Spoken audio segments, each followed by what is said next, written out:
Okay, Shannon, put us back on the record. Alrighty. Counsel, state your appearances, please. Michael Fallahy, P68610 on behalf of the plaintiff. Philip B. DeBar, P38819, appearing on behalf of the defendant, Christopher Freeman. Okay, and this is plaintiff's motion regarding spousal support. She filed that in pro per, and then you later filed an appearance on her behalf, Mr. Fallahy? That's correct, Your Honor. Your Honor, we also filed a motion to modify. Oh, okay. So plaintiff's motion was simply to enforce, and defendant's motion is to modify. So even though plaintiff filed her motion first, I guess since it's defendant that wants me to change the support order, it would seem to me that defendant has the burden of proof here. Would you agree, counsel? Yes, I do agree, Your Honor. Okay, Mr. Navarre, I've read your brief. Anything else you want to address before I take testimony? No, Your Honor. Just that if there's anybody other than the parties that are going to testify, that those witnesses be sequestered.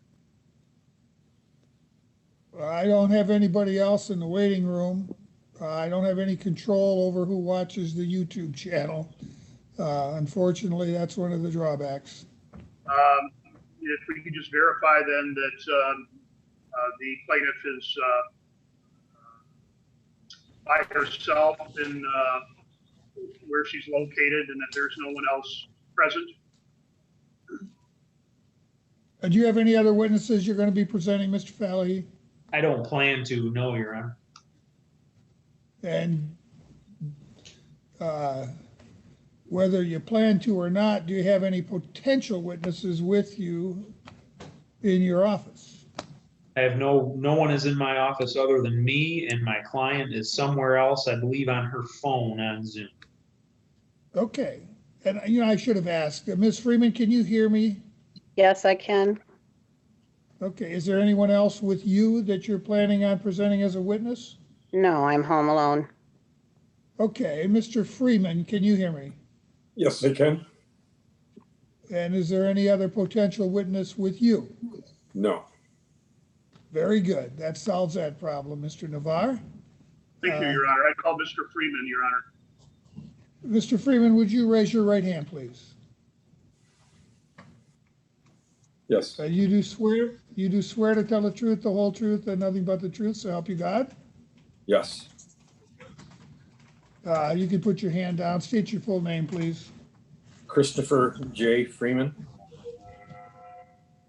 Go ahead, Mr. Navarre. Thank you, Your Honor. Mr. Freeman, did you file a motion to modify spousal support in February of 2020? Yes, I did. And when that motion was filed, you stated that you believe that everything that was contained in there was true to the best of your information, knowledge, and belief. Is that correct? That's correct. And in that motion, you had indicated that you had overpaid $5,958.33 as of January 3rd of 2020. Is that correct? Yeah. And subsequent to that, through bank records, did you verify that that amount was overstated and was incorrect? That is correct. And so is the actual amount that you've overpaid $4,675 as of January 3rd of 2020? Yes. And you wish the record to reflect that that is the accurate amount based on the bank records. Is that true? That is correct. And did you provide bank records that were requested by subpoena for 2017, 18, and 19? Yes. And then did you supplement those records for 2020? I brought them up to date, I think up until, the date of the subpoena. I brought them right up current. And did you stop paying around January 3rd of 2020 the spousal support that you were court ordered? Correct. And why did you do that?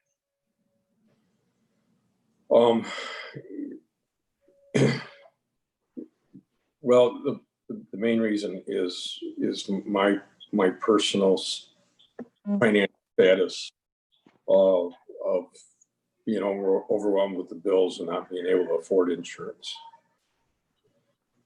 And when you say not being able to afford insurance, what are you referring to? I don't have, or I'm not offered insurance through my employer, and through the affordable health care system, insurance on me alone would be $1,600 a month, and on me and my wife would be $2,700 a month. And how was that determined by you? By going on the affordable health care site and seeing what was offered to me. That was the cheapest, or the lowest cost for insurance, and that was a very high deductible copay type insurance. And what's your marital status presently? I'm married. And what's your wife's name? What's your wife's name? Dana. And when did you and Dana marry? October of 2018. And then why did you then go online and try to sign up for the Affordable Care Act coverage? Did you do that before you were married or after? She was already participating in the program. We went online to sign up for the healthcare for her, and the premiums came back.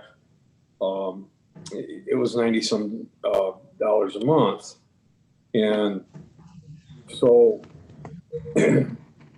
we had signed that up in December. In January, I got the statement from the previous year that the federal government was paying the Blue Cross Blue Shield a payment of $1,500 a month. And at that point, I realized that because we had gotten married, our income combined would not qualify us for the affordable health care under them rates, and I would be responsible to pay that $1,500 on top of the $100 premium or $90 premium that she was paying. And so we just couldn't afford that. So what happened as a result of that application and that just termination by you that you couldn't afford that additional expense? Well, in January, our premium would be of the $100 premium would become due, and we didn't pay it, and we were subsequently we were the healthcare was terminated. How many premiums were you charged for? Bless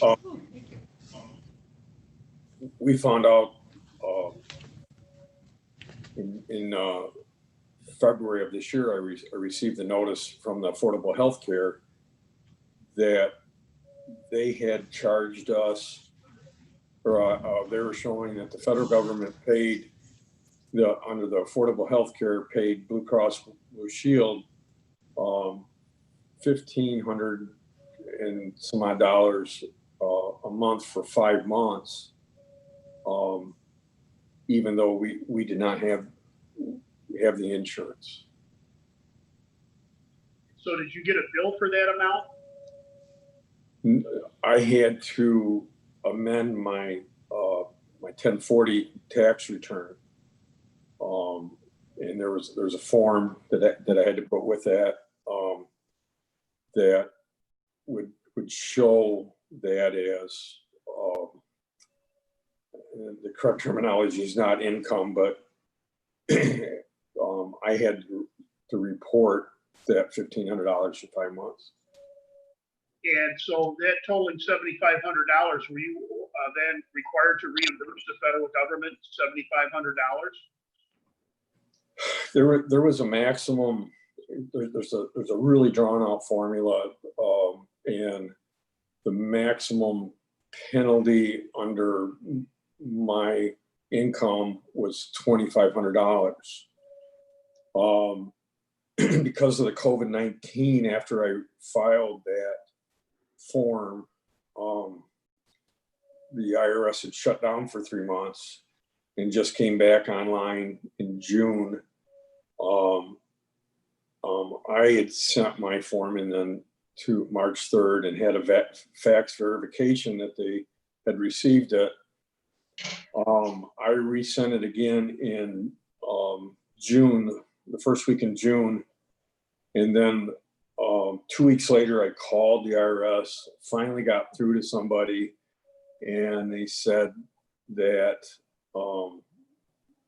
they had received the fax in June. They never received one in March, and that they would be processing it.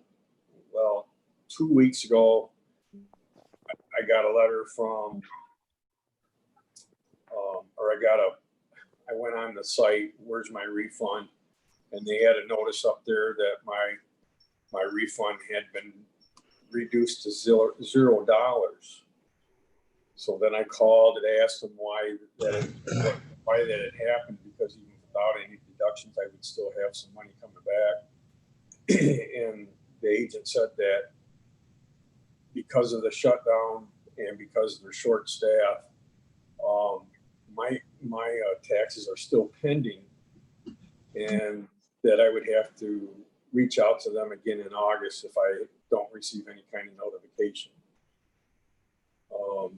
And from what I've seen posted online about the taxes, that it's not unusual for people to get them kind of notices even though they're still pending, and it may be months before I even get a response from them. You prepared a brief summary of monthly bills, and we've attached that to the brief. And what's your current financial situation? Well,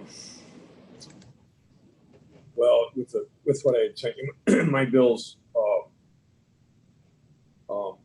I have turned over a large portion of my bills to a accredited finance relief, Beyond Finance, and I make monthly payments or biweekly payments to them. And with that, them payments that I make to them and my other bills, my monthly bills total $4,531, not including some minor other credit card. My weekly take home is $1,400 a week, and once a month I get a $500 truck allowance. And does that those monthly bills that you listed, those don't include other expenses that you have on a monthly basis, correct? No, that's just the monthly bills. That doesn't include any of the other things such as food and what have you, travel. Doesn't include any expense for food? No, that's just strictly monthly bills that I have to pay. You also indicated that you have some small credit card payments. What are those in addition to what you listed on your monthly bill sheet? I have a Home Depot card. It has like a $400 balance, and I have a couple different Capital One credit cards that are about $1,500 a piece. So the monthly payments are about $150 a month. Is that total on all of those cards? Pardon me? Is that total for all of those cards you just mentioned, 150 per month? Yeah, that's the total payment, minimum payment. I sent it to you. So is it your testimony that you're paying only the minimum payments? That's correct.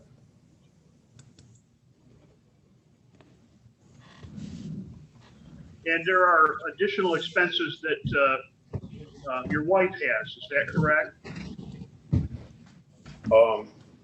Yes, I mean, And those aren't listed on that monthly bill sheet, are they? well, her car insurance is listed on there. Other than that, other expenses that she has that are recurring are not taken in and added into that total monthly expense, correct? That's correct. Normal expenses, gas for a car, that kind of thing's not listed on there. Did there come a time where you missed a couple of payments in 2015? Yes, I believe so, and that would have been when I had my open heart surgery and was in the hospital for a period of time and off work. I think for 5 or 6 weeks afterwards. So when did you have that surgery? It was March of 2015. Then did you have a hearing towards the end of May or in May of 2015 with attorney referee John Manzer at the Jackson County Friend of the Court? Yes, it was pretty brief, but yes. And at that hearing, was there an affidavit before that hearing, was there an affidavit of a direct pay credit signed by the plaintiff? Correct. And did you, was there an order that entered after that hearing? There was an agreement made of a payment of $175 a week.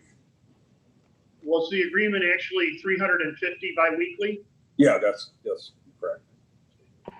So your support obligation changed at that time, is that correct, for spousal support? Correct. What was it prior to that?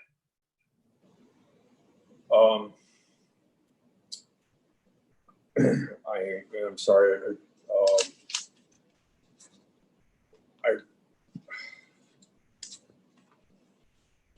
I believe I don't have that paper for me. I think it was like 1,300 and. Well, if the judgment of divorce reflected $1,450 monthly. Yes. Yes.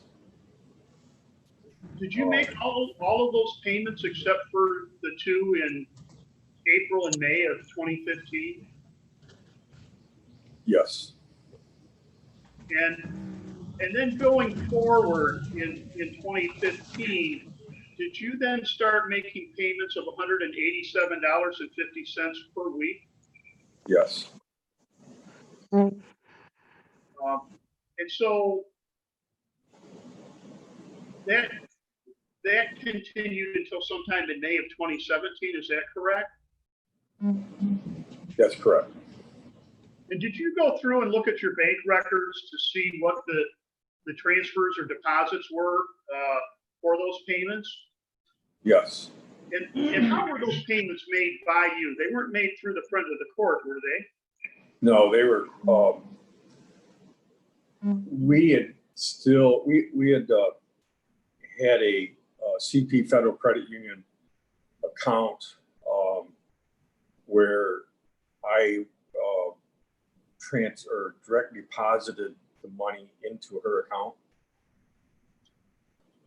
And you went back through those records from May of 2017 through the end of 2019, is that correct? Yes.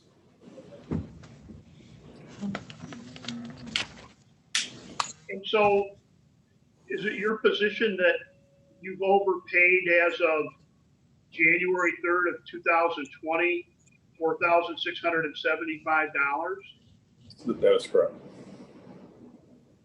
And if the court were to continue the order that's in effect and not modify it to the date that you filed your motion to modify support, is it your position that you'd only have an arrearage of $225? Correct.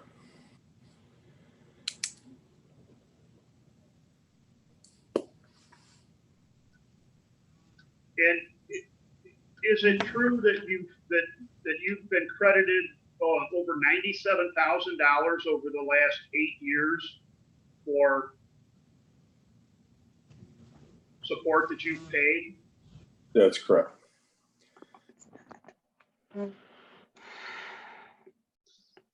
So what's your current health situation, Mr. Freeman? Well,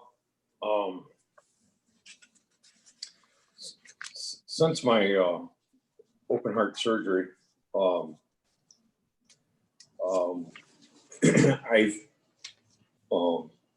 have not really been able to afford to see a cardiologist, nor and do the necessary blood work that goes with that in order to keep up my prescriptions for my heart medicine. So I have not done that for a couple of years.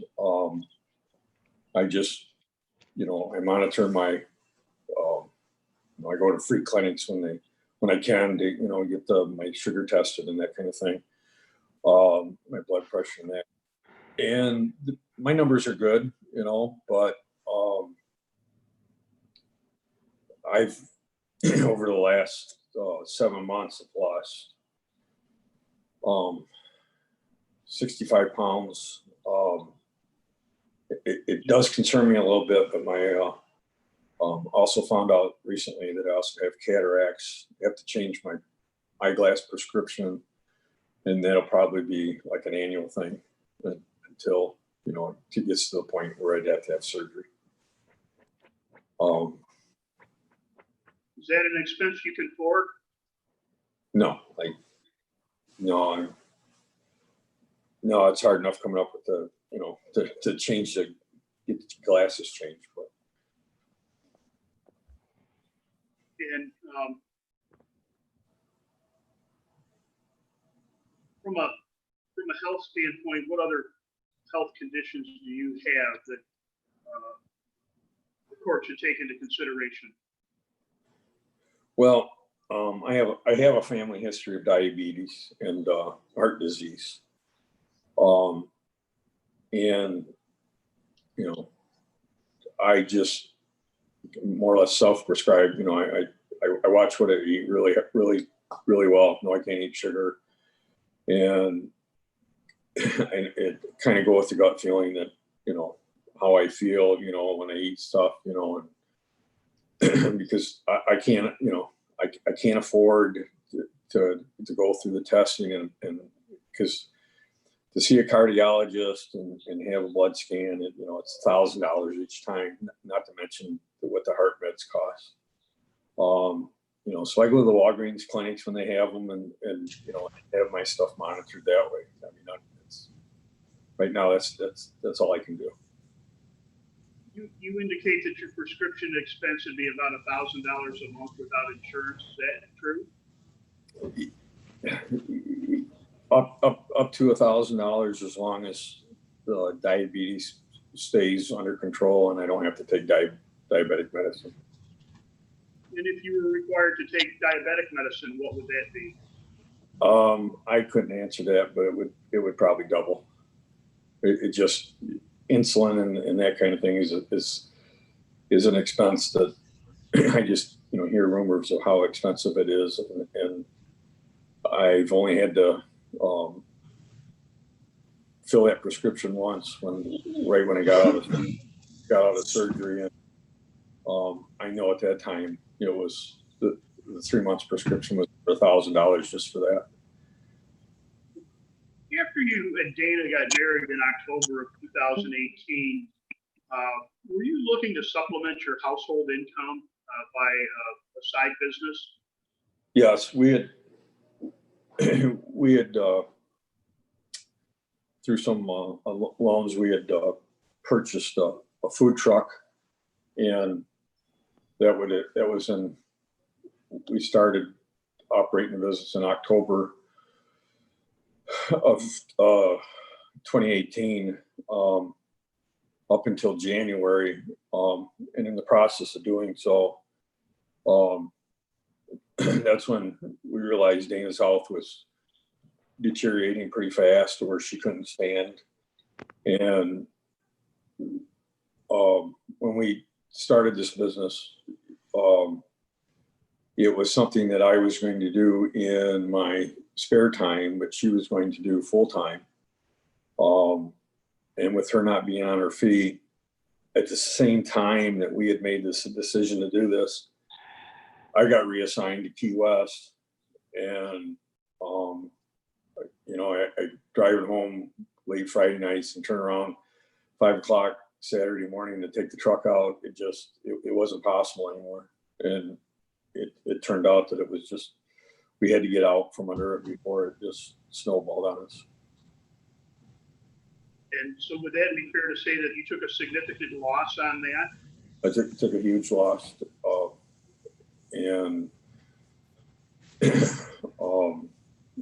we sold the food truck so that we could, try to get out from some of the bills that came along with it, and up selling the truck for half of what we paid for it.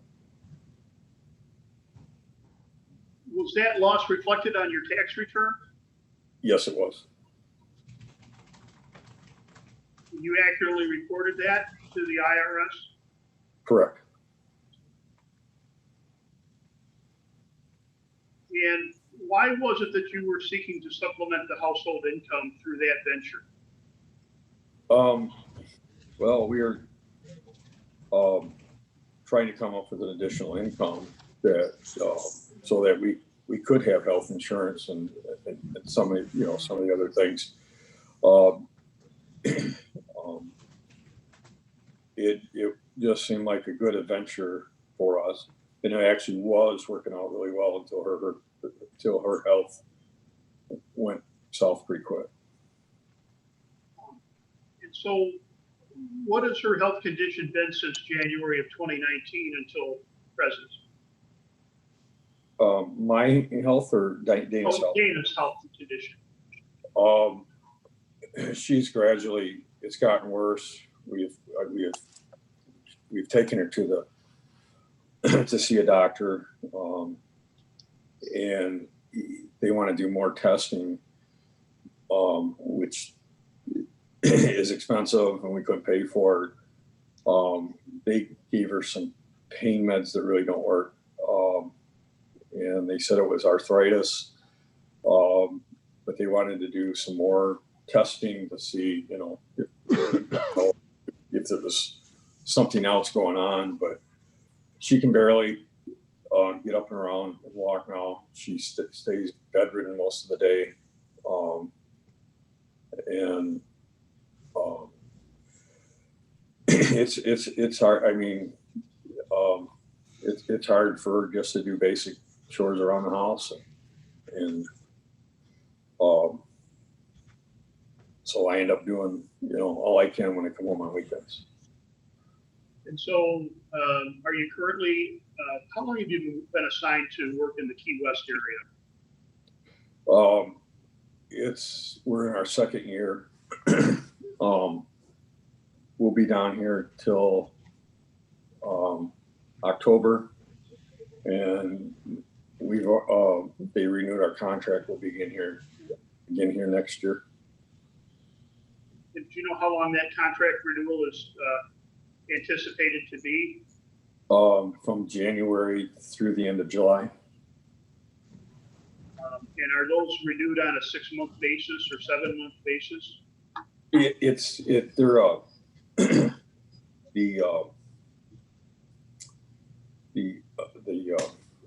FAA that runs the program through the Monroe County sound installation program. Gets their budgeting once a year, and their program always starts in January. And they determine the scope of work by their budget. And with the budgeted units that we're doing next year, in the time frame it takes us to do them, that takes us through July. This year it was a little bit longer because they had anticipated they had a bigger scope of work, and it's just something they do in phases, and it doesn't take as long next year because the scope of the work is different. There's asbestos involved, and so it's just how they budget each building that we're doing. And how long have you been employed with your current employer? It'll be 4 years this November. And have you been without insurance since that employment began, health insurance? Yeah, and actually about a year prior to that.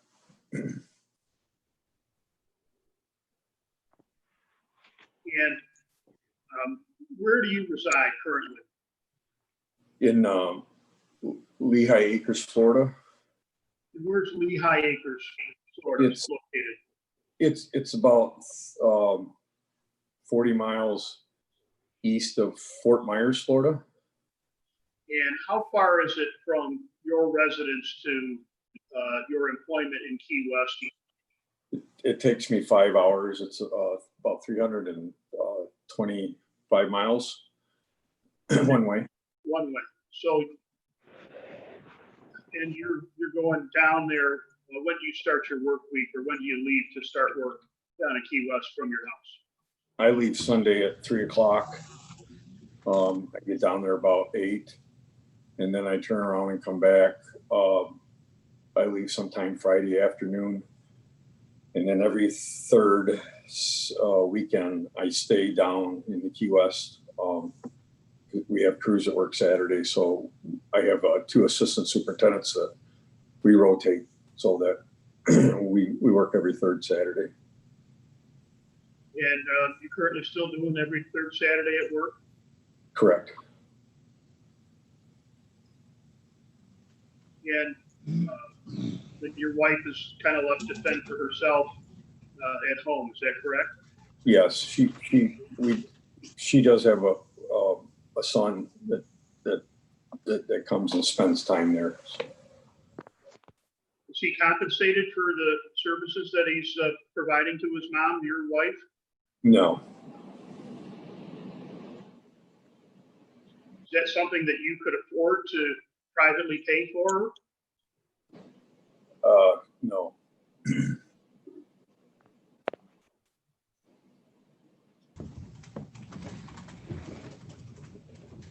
The home that you have right now, do you have any existing debt on that? Yes, I do have a mortgage on that. Is that mortgage listed in your monthly bill sheet? Yeah, they're Quicken loans. And how much is that monthly payment? $1,916. And you're making that payment on time? I'm currently 1 month behind and have been since January. I had anticipating paying what I was behind with my taxes that I expected to get in February. And so I've been 1 month behind since February. And you haven't been able to make that up? No. Do you incur additional penalties and late fees because you're in arrears in your mortgage? Yeah, I never get 2 months behind because I always pay it with my last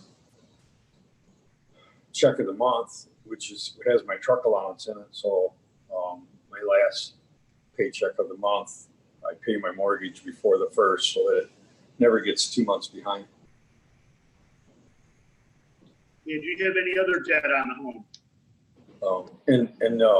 I do, I'm also, they are charging me $100 a month late fee on that, on my mortgage as well. Do you have other debt on the home? The only other debt that I had is I had, when I took out bought the food truck, we had taken out a couple smaller loans, that are listed, as part of the Beyond Finance. We had taken out 2 loans, in the amount, I think it was like 30,000 a piece, for the food truck in the business.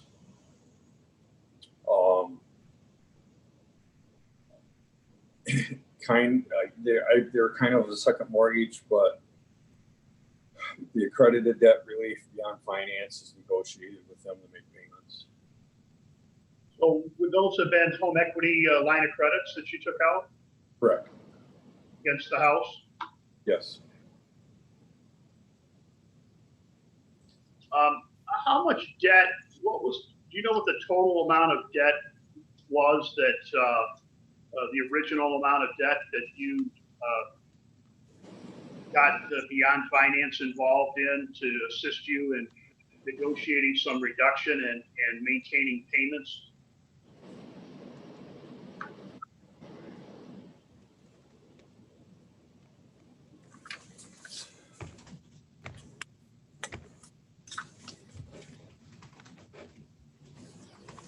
I want to just roughly add them up, about $87,000.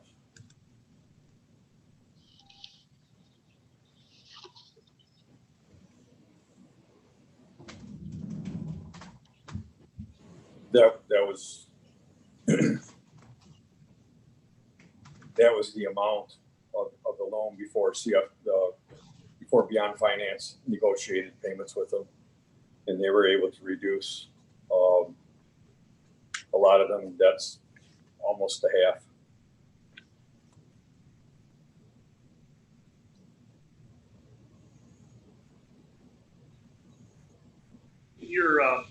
In the brief that was submitted to the court, did you indicate that it was actually closer to $96,000 of debt that was consolidated? Yeah, I was just going through and adding them, but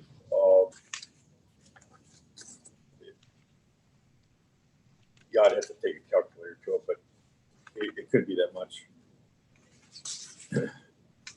Them are from the papers from Beyond Finance, the CFT pay that you calculated that, or And so what is your position today? Is it that you just really can't afford to continue to pay the spousal support that was ordered by the court?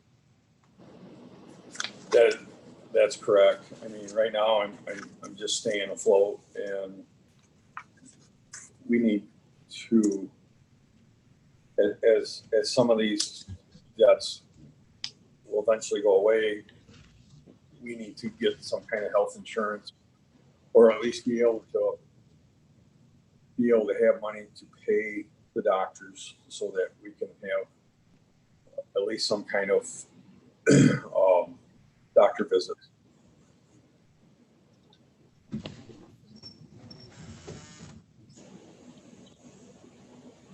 How much was it? I guess you testified what the cost would be for you and your wife to have health insurance coverage, and what it was just on you, what it was just on her through the Affordable Care Act, and then you found out, or did you find out that you didn't qualify for any kind of subsidy? That's correct. And then, so you never took that out because you couldn't afford it, correct? That's correct. And is that condition something that still exists? Can you afford it today? No.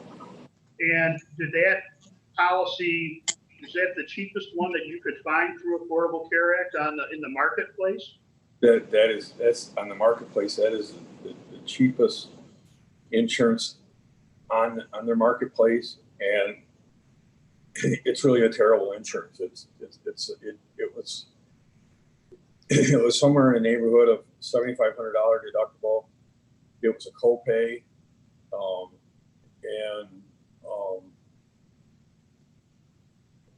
and there was limitations to in-house, out-of-house doctors,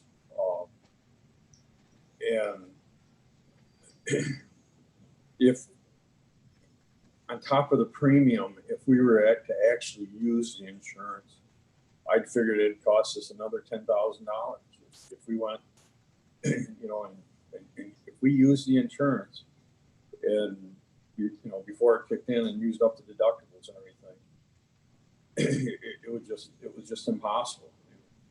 There was no sense having an insurance that we wouldn't even be able to use, let alone can't afford the insurance. So was that $7,500 deductible per person or for both of you combined? I'm not sure. I think it was combined.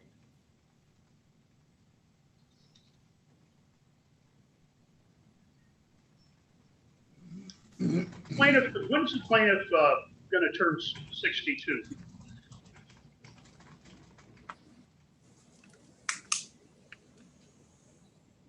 Oh, I'm sorry. I believe she will be turning 62 in February of 24th of next year. So she'll be 62 at her next birthday? Yes. That's correct.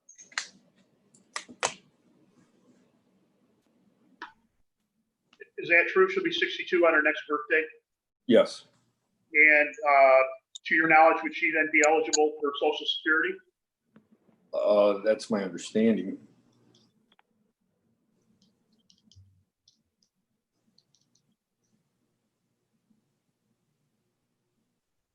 Do you feel that it's fair for you to continue to be ordered to pay spousal support? No, I don't think it is fair.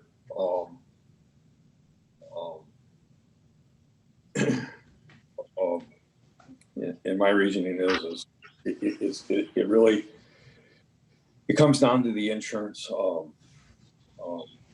And if I'm not mistaken, she has great insurance through her employer, along with a retirement plan and have you, which to me has a higher value than the cost that it probably has to her company. Because for me to have the same insurance would cost me, $1,600 for myself or $2,700 for both of us. And then you still have the high deductibles and the copays on top of that? Correct.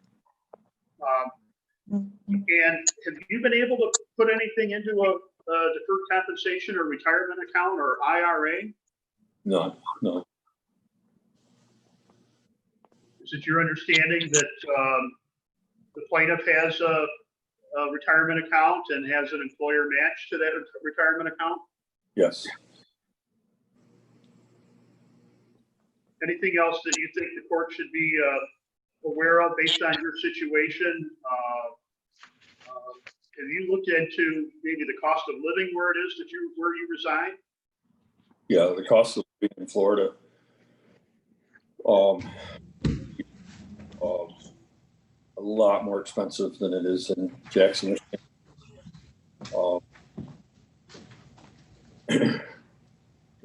I don't know I don't remember what the percentages were that I came up with, but it was quite a difference. Quite a bit higher in your area in Florida than it is in Jackson, Michigan. Correct. I have no further questions of the witness. Okay, I need to take a very short break, Mr. Fallahy, and then you can cross-examine him. Thank you, John.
Thank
you.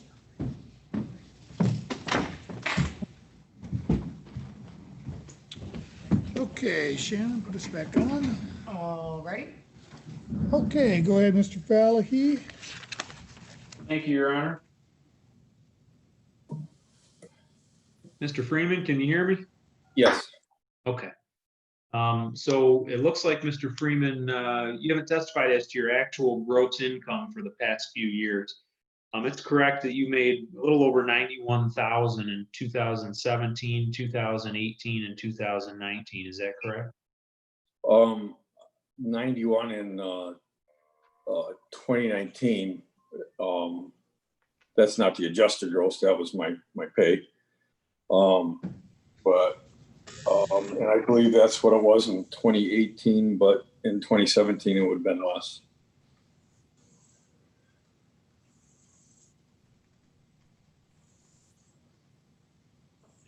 2017, isn't it true that your wages, tips, and other compensation was $91,768.85? For 2017, That's correct.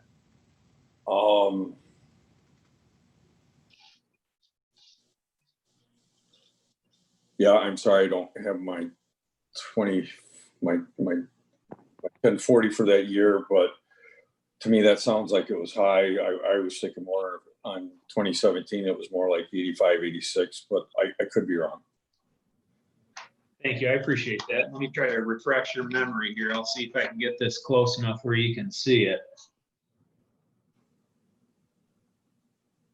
Okay, I agree with that. After reviewing the W-2 from 2017, it appears you made over 91,000 that year as well. Is that correct? Okay, that's correct. And your expenses that you listed in your evidentiary hearing brief came to $4,531 per month. Is that correct? That would be the truck allowance. No, the expenses that you have per month that were attached Oh, to yes. your Yes. evidentiary hearing brief. Yes. So if you take $4,531 and multiply that by 12, it gives you $54,372 in annual expenses. Is that a fair statement? And I understand it doesn't include food, I think you had mentioned. Yeah, food and some other credit card bills, and, Okay. or taxes or things of that nature. Your gross income, and I know it's not your take home, but your gross income is just under 40,000 more than the expenses you listed in your evidentiary hearing. Is that correct? The numbers sound correct.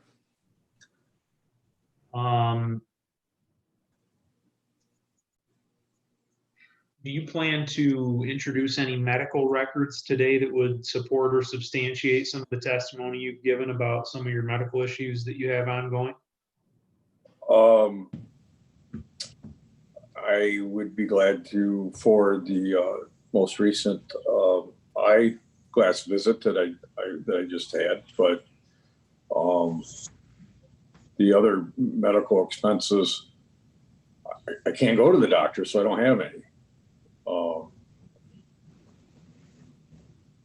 And you've given some testimony today about some of your wife's medical issues. And I don't mean to pry too much, but was she experiencing some of those at the time you got married in October 2018?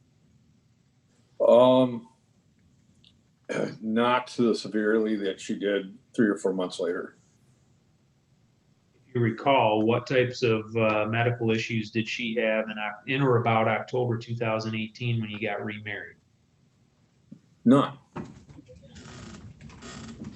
Well, you just testified that they weren't as severe as they became a few months later, so it sounds like Well, there was something going on. Well, arthritis doesn't happen overnight. So for 4 months later, for all of a sudden to be where she can't get up and around, I can't say there wasn't anything there. But in October, we had had the grandkids come down, my daughter and grandkids come down, and she was able to walk around fine. But it, I can't believe arthritis just happened that quick. Was your current wife, Dana, working in October 2018 when you were married? No, because that's when we were starting the food truck business.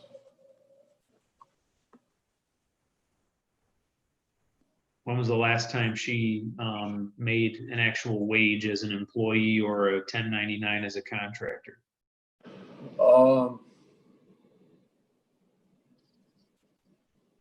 It was, I want to say it was around June or July of that same year. Where was she working at that time? It was a call center.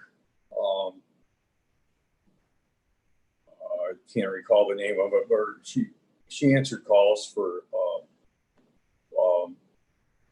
people calling in for to an insurance company.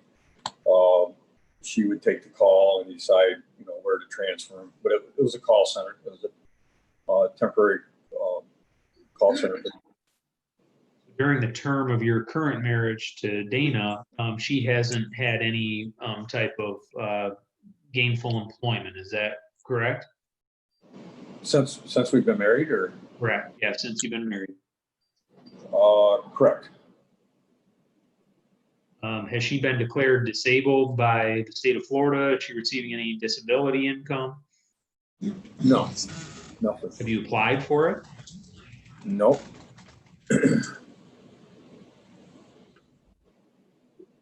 In order to apply for it, you'd have to be diagnosed with it. And that's expensive. Okay. That is our future plans, but as of right now, until she can get in to see a doctor and pay for it,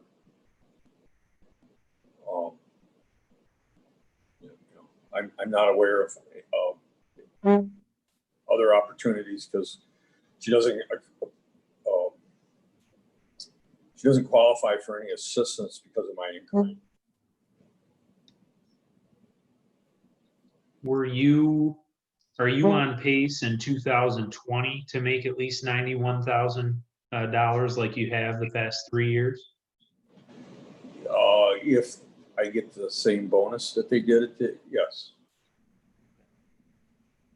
Back in 2015, you had testified you had a hearing with referee Manzer in front of the court here in Jackson, and an order entered changing your spousal support amount to $350 bi-weekly. The question I have for you is, why did you pay $187.50 per week from 2015 when that order entered until May of 2017? Well, when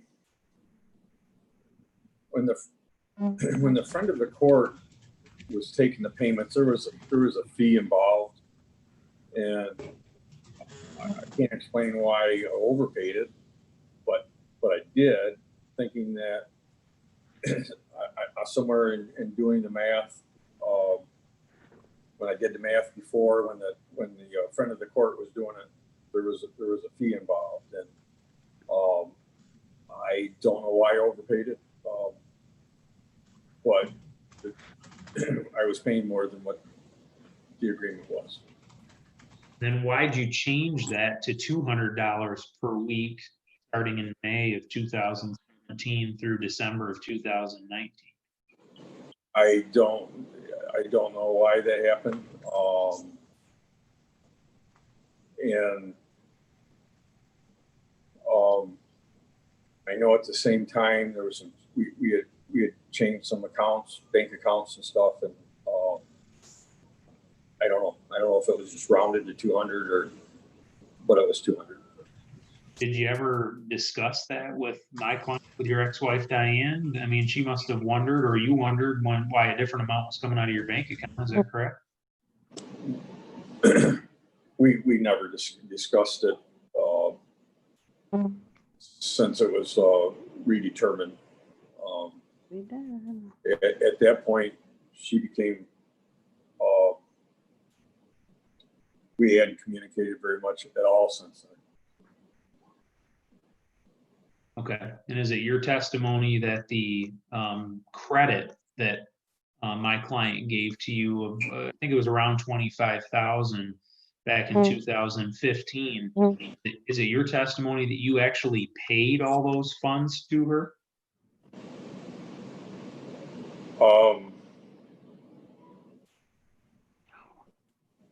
Or did she write off some of what you owed? There might have been a small amount of what I owed, but I made every payment that I was supposed to be making.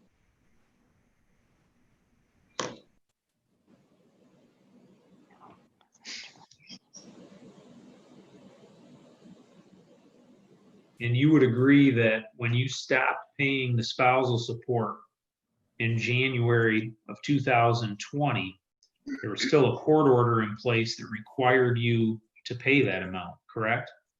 To pay spousal.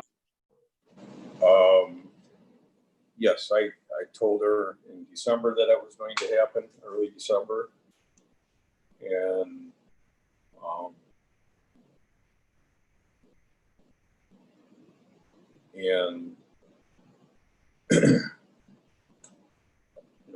she didn't accept it, so that's when I'm assuming she retained your services.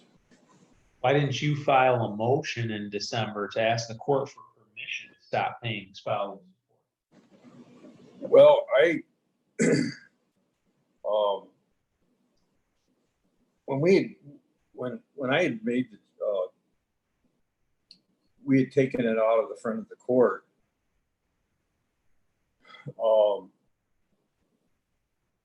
It was my understanding, which I had wrong, that it would be a civil matter.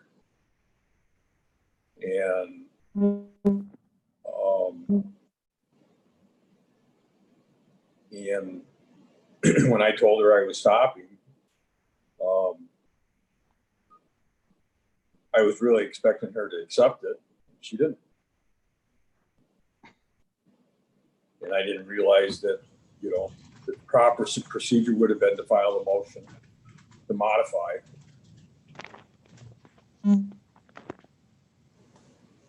What's the name of the city you live in, Mr. Freeman, in Florida? Lehigh Acres. Yeah, I'm seeing that here. So you're, like you indicated, you're about 40 miles east of Fort Myers. Is that correct? Correct.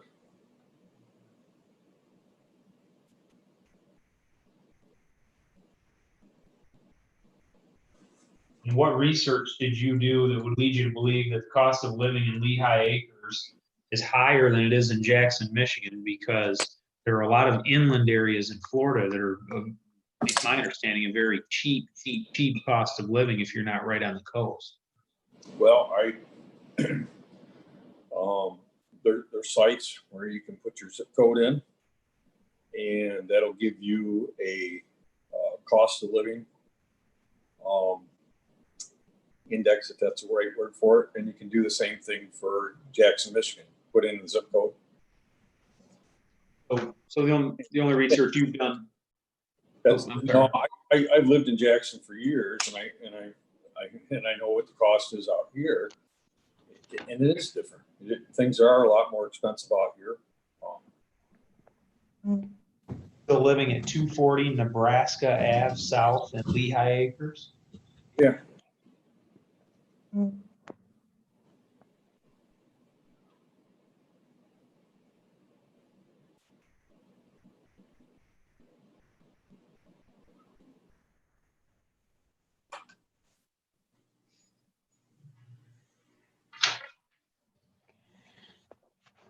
Are you willing to make any type of an offer of payment of spousal support in an amount or duration at all to your ex-wife?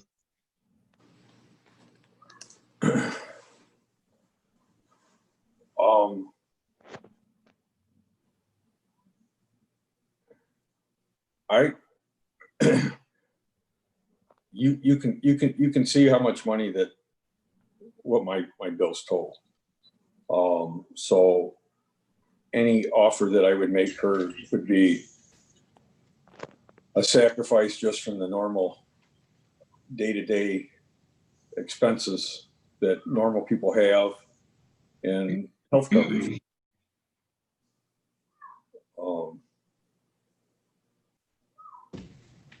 And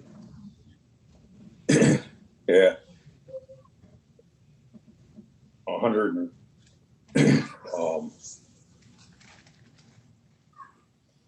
75 a week. I don't have it. I don't have that left over every week.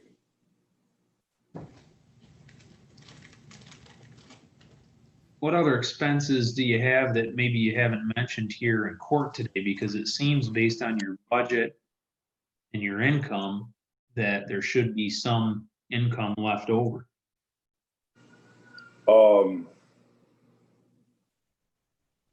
There's there's food, there's gas, basic necessities.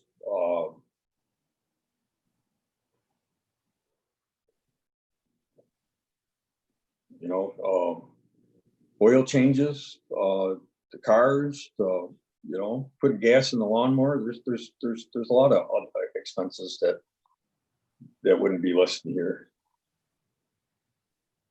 And I don't mean to disparage you or your wife in any way, but it seems like a lot of your financial issues you're having now stem from the relationship you're in right now. Would that be a fair statement? In other words, if you were still single, you would probably still have enough to pay the spousal support. Is that a fair statement? No, I don't think so.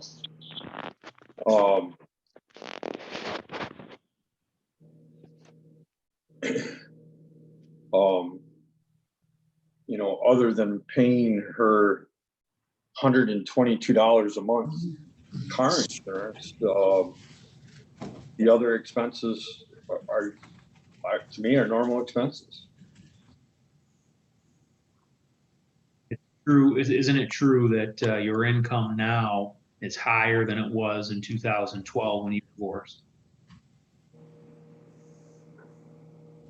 When you divorced Well, my client, that is. Well, my income is more. Well, of course it is. Times have changed, and I went to New Orleans in 2010 after everything collapsed in 2009. There was no work in Michigan or anywhere else. New Orleans had a lot of FEMA money involved in the schools down there, and we're hiring superintendents, and I took quite a pay cut to go down there. But am I making that much more than I did back then? I believe in 2009, I was making $78,000 with Saxy Construction before everybody was let go. And, you know, that's 11, 12 years ago. I don't think making what I'm making now is that much more than that with the cost of living and change, you know. And you're also making more now, presumably, than you were in 2015 when the child support amount, or I'm sorry, the spousal support amount changed at the front of the court. Is that correct? Yeah, a little bit, not much. You and my client agree to the reduced spousal support amount of $350 every 2 weeks back in 2015, or was that ordered by the court and there was no agreement between yourself and your ex? No, it was agreed upon. It was, I mean, that's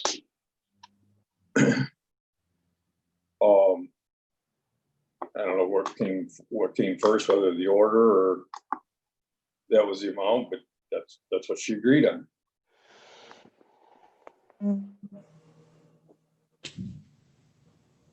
Thank you, Mr. Freeman. I don't have any further questions. Great.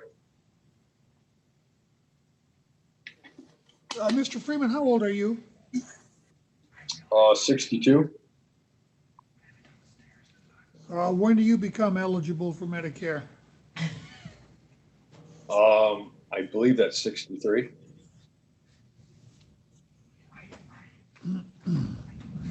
Any redirect, Mr. Navarre? Yes, Your Honor, briefly. Mr. Freeman, you indicated that you made direct deposits into the CP federal account for purposes of payment of spousal support. Is that correct? Correct. Did you ever access that account to pull any money out? No. It was a joint account, is that correct? Correct. And on cross-examination, you testified that when the direct pay credit affidavit was signed by the plaintiff, that you had actually paid those amounts. Is that true? Correct. And so is it your testimony that you made every single monthly support payment from that you were ordered to pay from the period of July of 2012 so sometime when that changed in 2015 at the end of May? Is that your testimony? Yes. Is there an exception to 2 months that you didn't pay because of your recovery from your open heart surgery? No, that was the only exception. So you made all the payments except for the $2,900 for the 2 months for April and May of 2015. Is that your testimony? Yes. And then the overpayments that you're claiming credit for, you actually made and are substantiated by the CP Federal bank records. Is that true? That's correct. And did you go through all of those bank records to calculate all of those payments and the dates that they were made and made a summary of those? Yes. And you summarize those on an annual basis for 2017, 2018, and 2019. Is that true? That's true.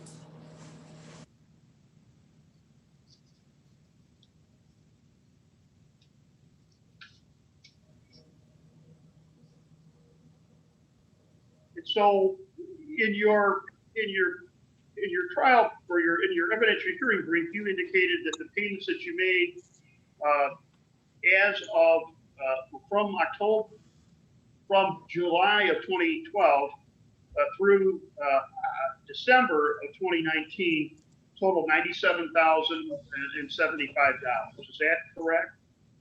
Yes.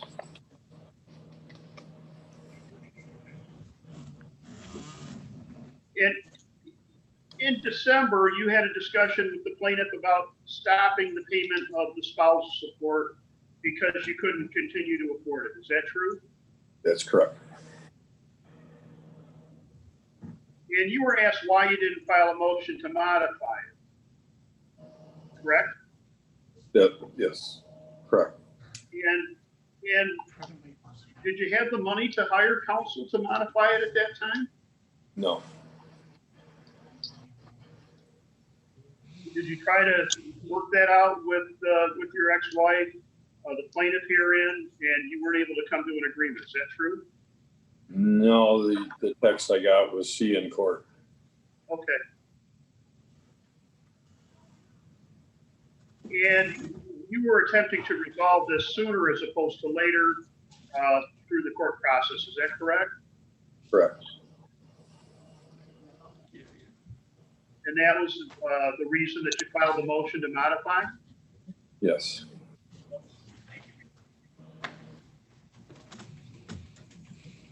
I have no further questions.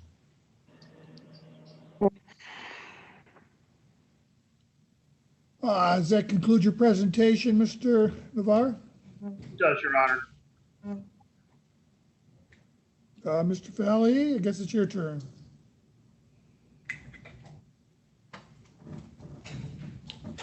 Yeah, I can't read lips. You might want to I'll call turn my on client. microphone. Okay, Ms. Freeman. Would Yes. you raise your right hand, please? Yes, You do swear to tell the truth, the whole truth, and nothing but the truth, so help you God? I do. State your full name, please. Diane Lee Freeman. Go ahead, Mr. Falley. Thank you, Your Honor. Diane, can you hear me okay? Yes, I can. All right. So you and your husband Christopher, that is, were divorced back in 2012. Is that correct? Yes, In the original judgment of divorce, Mr. Freeman was ordered to pay you $1,457 per month in spousal support. Is that correct? yes, Heard his testimony today that he made each and every one of those payments, $1,457 per month from 2012 until 2015 when he had his open heart surgery. Is that correct? yes and no. He paid the $1,457 with the understanding that I would allow him to withdraw half of it back.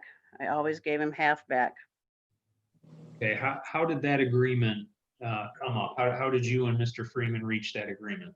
Because he said he couldn't afford it, and I said, well, that's fine. I was nice, trying to be nice. And so for what period of time did you do the payments with half going back to Mr. Freeman? And do you have any proof that that actually occurred? Just from my bank statements, and I didn't go that far back. I apologize.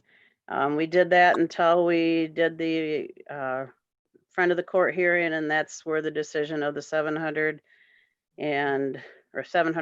a month came from, which is basically what I was getting in the past. Okay, so there's a document that was attached to Mr. Freeman's motion to terminate his spousal support obligation, where you had given him a credit of a little over $25,000. Can you explain for the court the circumstances surrounding that? Well, he was laid off during that year, and so I said, that's fine, you don't have to pay me.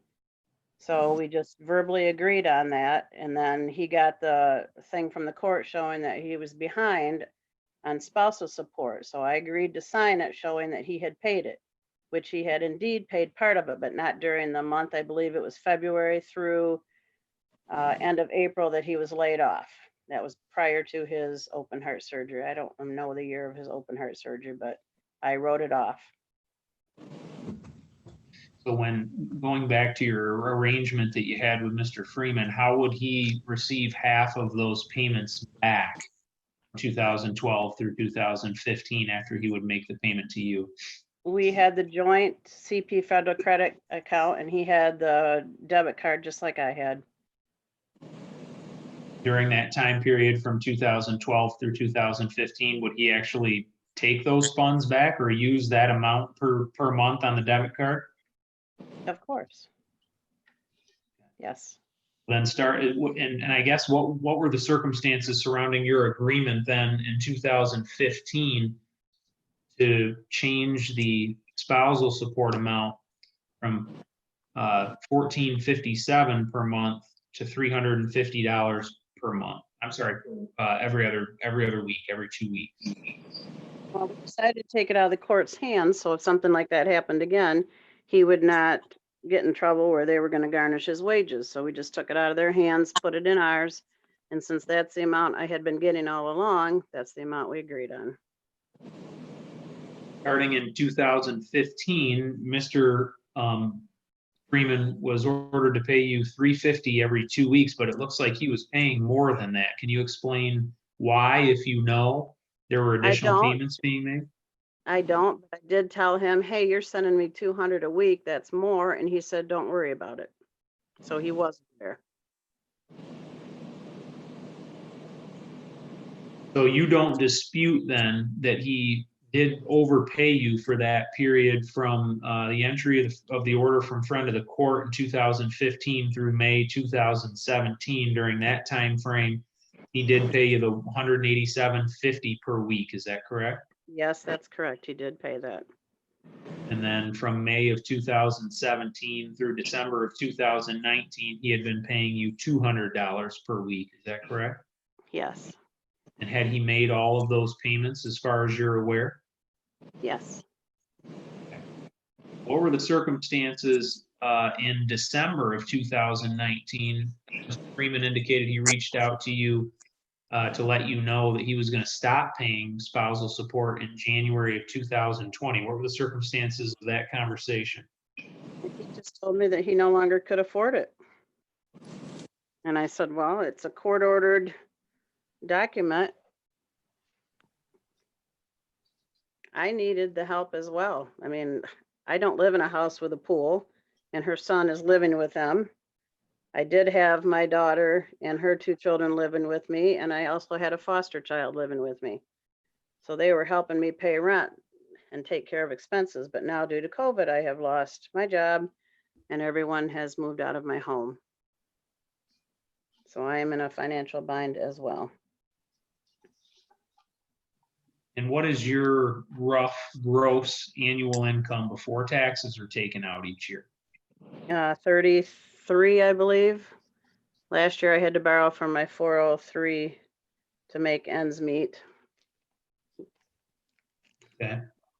And is your income now more, less, or about the same as it was when you got divorced in 2012? It's more. I think I was making 15 an hour, so I make $2 more an hour now.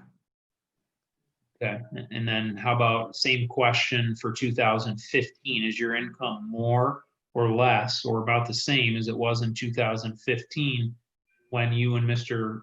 Freeman entered into the agreement that he would pay you $350 every 2 weeks?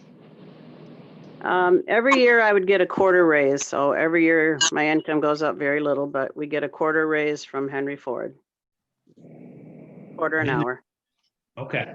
In the judgment of divorce, the alimony provision on page 2 indicates that the alimony being paid, at least at that time, was going to be paid by Mr. Freeman until your death or your remarriage. Is that correct?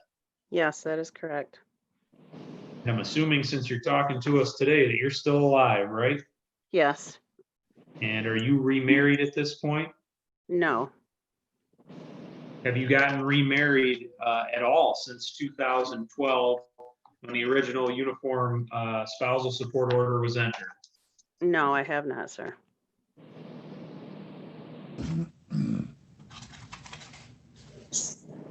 You attached to our evidentiary hearing brief a list of your monthly expenses. Is that correct?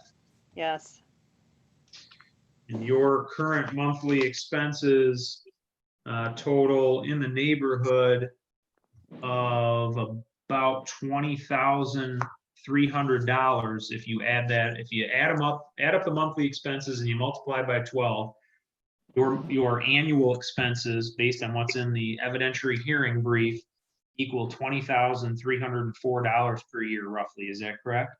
yes, And that also does not include certain incidentals that your now ex-husband also testified to because you don't have any food in there. Is that correct? that is very correct. And there are other, again, incidental expenses like oil changes and just life expenses that you need to pay. Is that correct? Yes. Can you estimate how much you spend per month on food? Right now, very little. I would say probably $30 every other week. I also go to the churches to get food donations.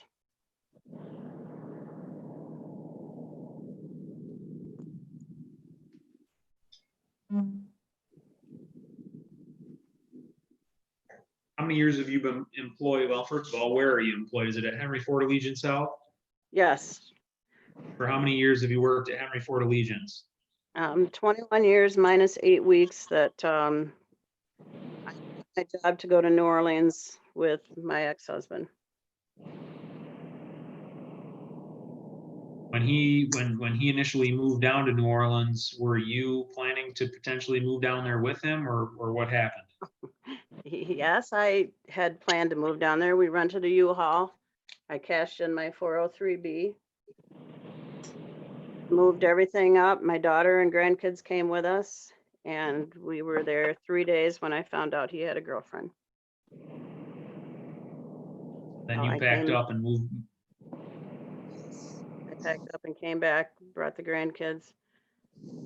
We moved back, and Okay. Do you have any health issues currently, Diane, that would prevent you from working?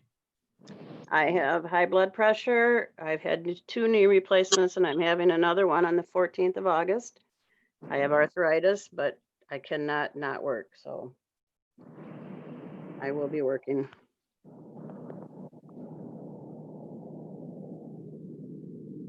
Again, I don't mean to be a smart aleck, but you had 2 knee replacements and now you're having a third one. It sounds like you're having one redone, huh? I've had one that has 2 was a redo, and then I just tore the meniscus in my right knee recently, so I'll be off work for 6 weeks. 4 to 6 weeks, hopefully not that long, as I can't afford it. Do you anticipate, well, let me ask you this, do you have some form of vacation time or comp time or medical leave paid time that you're going to receive while you're recuperating from your surgery? I will have to use 2 weeks of my vacation time, and then I get short-term disability at a 60% rate of my income, which will be taxed at the end of the year. And I have to pay my insurance during that time with that money. Is it fair to say that you're struggling financially at the current time? Very much so. When your daughter was living with you, was she assisting with payment of some of the expenses, whether it's the rent, the mortgage, the food, utilities, you name it? She would give me a certain amount every other paycheck, and that included everything. I made her car insurance, cell phone, house, food. So yes, she assisted. When did she move out of your residence? February. Of 2020? Yes, sorry. And you indicated in your budget that you prepared for me and that we attached as Exhibit 2 to our evidentiary hearing brief, that you have $481 per month in rent. Are you buying your home or are you No. renting? I'm sorry, I'm not renting. I am purchasing the home. Yes. Okay, so that's your mortgage payment. Yeah, it's my mortgage. I'm sorry, yes. That's okay. And your home is located on Fairfax Drive here in Jackson, is that correct? That is correct. And where is Fairfax Drive? It's just on the border of Michigan Center, right across from Menards. Still Jackson County, but very close to Michigan Center.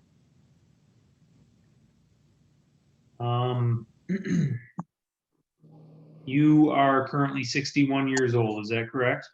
Yes. Your plan for work in the future? How much longer do you plan to work? Oh, absolutely. I won't be able to afford to retire until, well, 66 at the earliest, but that depends as well.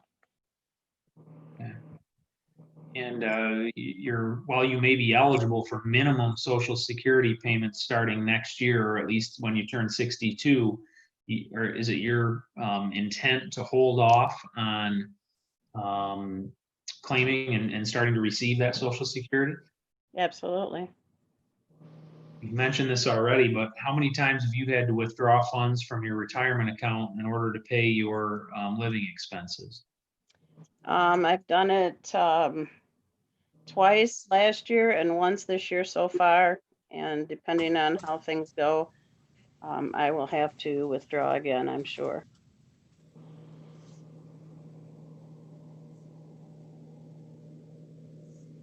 Now, I asked Mr. Freeman on cross-examination if he was willing to make any offer to pay you in an amount or duration.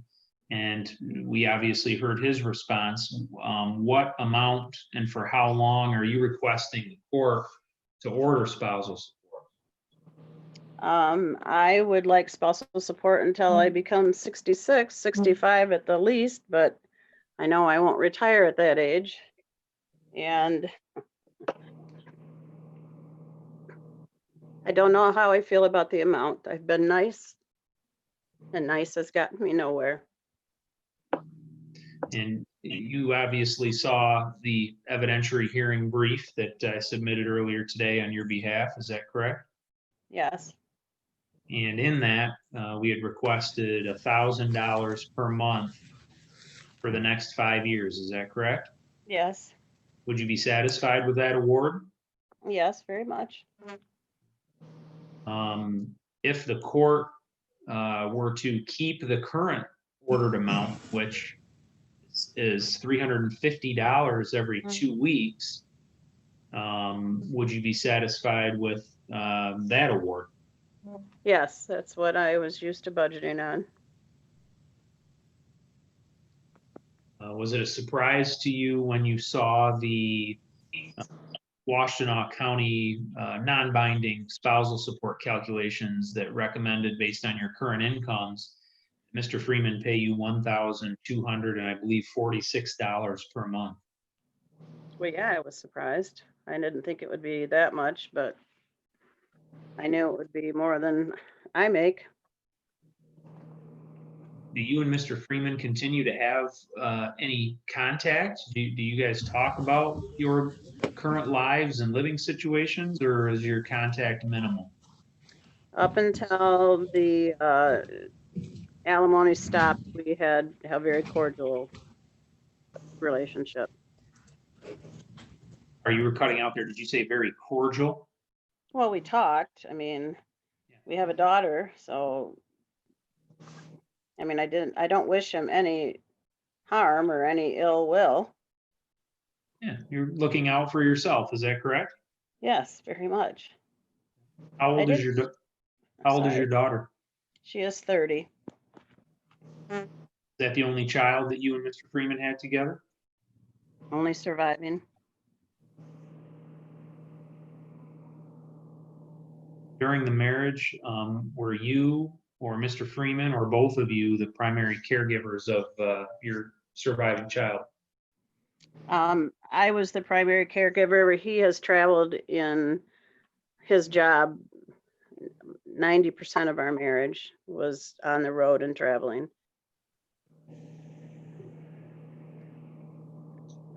I was always You- at, Do you feel that your standard of living now is the same as it was when you were married? not at all. Not at all. I live in a very small house in a not really nice neighborhood. It's not super bad. I do not have a pool in my backyard. And when we were married, I had an absolutely gorgeous house with a pool.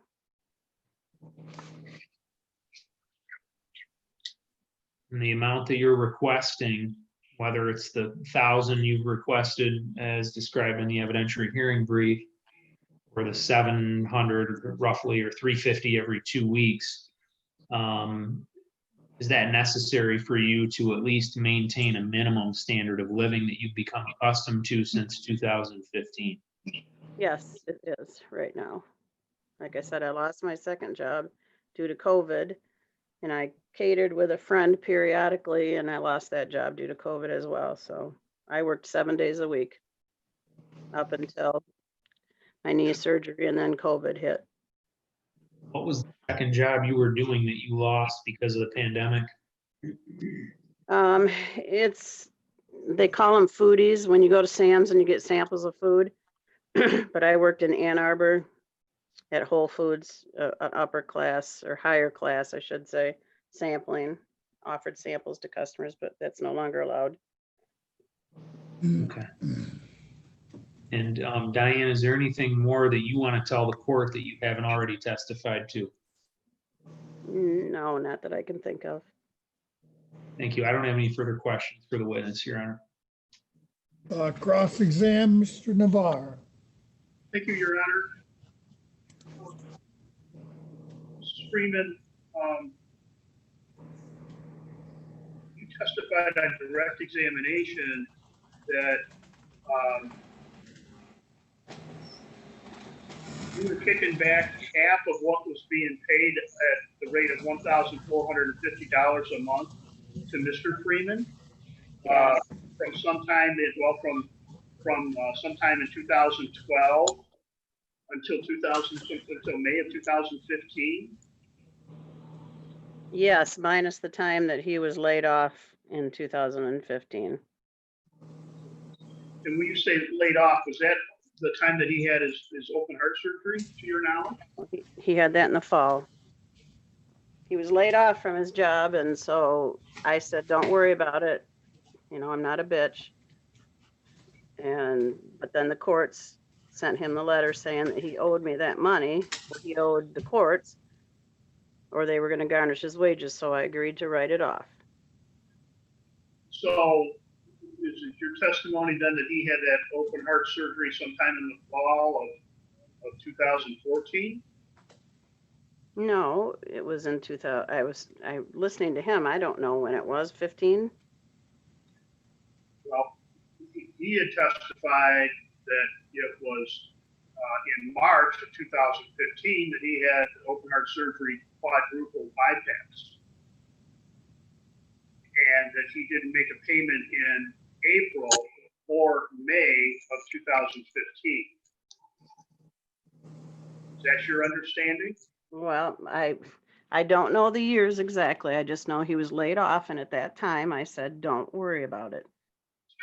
And then did that result in you going to the front of the court in front of attorney referee Manzer? Yes. And attorney referee Manzer indicated that the only arrearage was for the months of April and May of 2015, and that was forgiven by you. Is that correct? Yes, it was forgiven by me. Okay. And the credit that was given, you signed that affidavit in April of 2015. Is that correct? I guess, yes. I don't have it in front of me, but sure, sounds right. And that gave him that acknowledged payments exceeding $25,000. Is that true? That's what the courts had stated, that he was behind, and that is not true. He was not behind. But I did not receive that as well. I wrote it off. So is it fair to say that you signed an affidavit indicating that he had paid that? Yes, I did. Okay. And was that in front of a notary? I don't know. It was in the courts, I'm assuming. Well, shame on me for being nice. And you don't have any bank records that would show that Mr. Freeman accessed that half of that $1,450 a month that he was paying to you, do you? No, I did not request those, and I'm no longer on that account, so I cannot get a hold of those.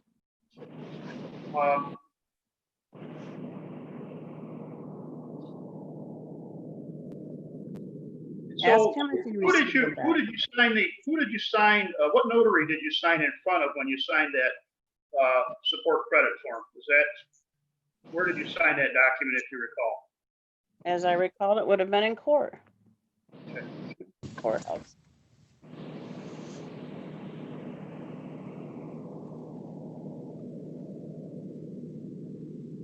You didn't indicate anything in the brief that was filed on your behalf that you refunded to Mr. Freeman 50% of the payments that were ordered from July of 2012 through May of 2015, did you?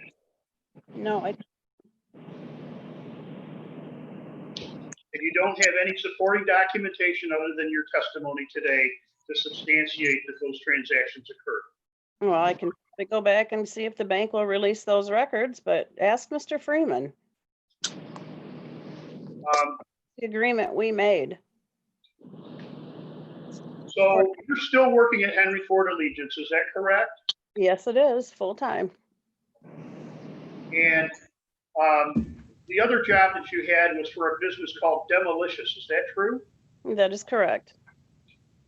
And who do you work under for Demolicious? Her name's Sarah King. Kara King? Yeah, it's a 1099, my contractor. And you claim certain expenses on your tax returns, don't you? Associated with your income that you make at Demolicious. Yes, You depreciate, you have some depreciation expense that you claim? mileage to my knowledge. I have a tax accountant that does it, and I just give him all my things, and sometimes I purchase things for my job, like electric skillets, but So, in 2019, how much did you claim, if you know, from Demolicious? I think I always only made around 5,000, but I couldn't swear by it. The year after that was worse.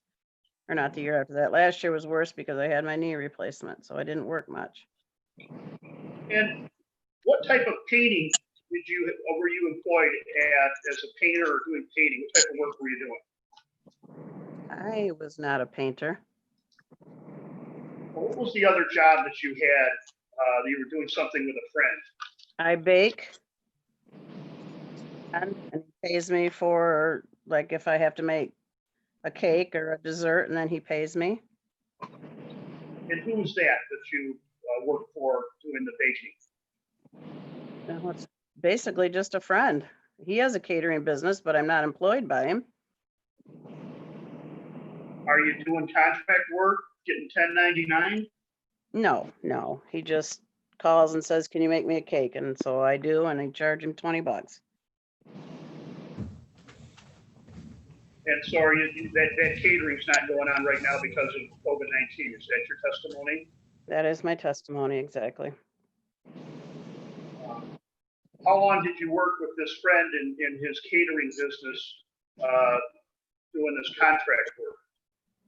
I was doing that when I was married to Chris, but it didn't, it was just once in a blue moon. Would you make less than $600 or get paid less than $600 a year? Oh, absolutely. So there was no obligation to for you to receive a 1099, correct? No, I didn't. Yes, exactly. And you did not report that income on any of the tax returns that you filed over the past I did several not. years. Okay.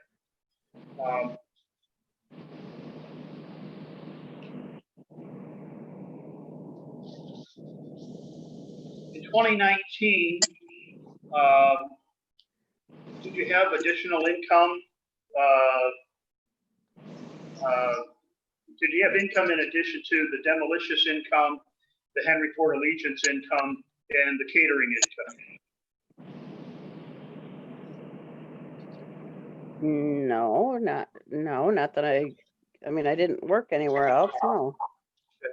Well, I'm talking about income, not necessarily wages or contract 1099 or casual labor. Did you claim some casino winnings, gambling winnings? Yes, yep, I did. 15 or 1,500, I think.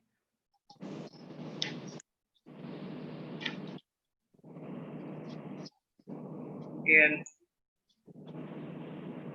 that was that last year? Yes, I'm pretty sure it was. Well, no, it would have been, what's this year? 20, yes, it would have been 2019. No, because I do taxes this year. I don't know. Look at my tax returns. I have no clue. I'm sorry.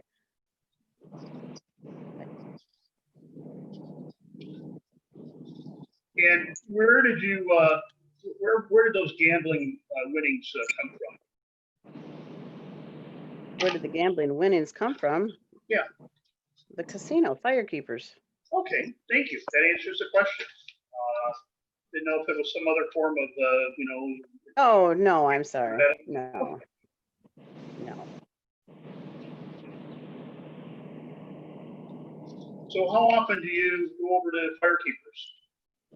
I have been twice this year. Okay, well, prior to this year, what about Prior 2019? to this year, I'm gonna say, oh, that's a tough call. In the summer, not as much. In the winter, probably once a month. I take between $60 and $100, but I work 7 days a week, and I do feel like I'm entitled to have some pleasure in life. And you've never lost enough where you were able to claim that as a loss on your tax returns, is that correct? No, no, I don't gamble that much.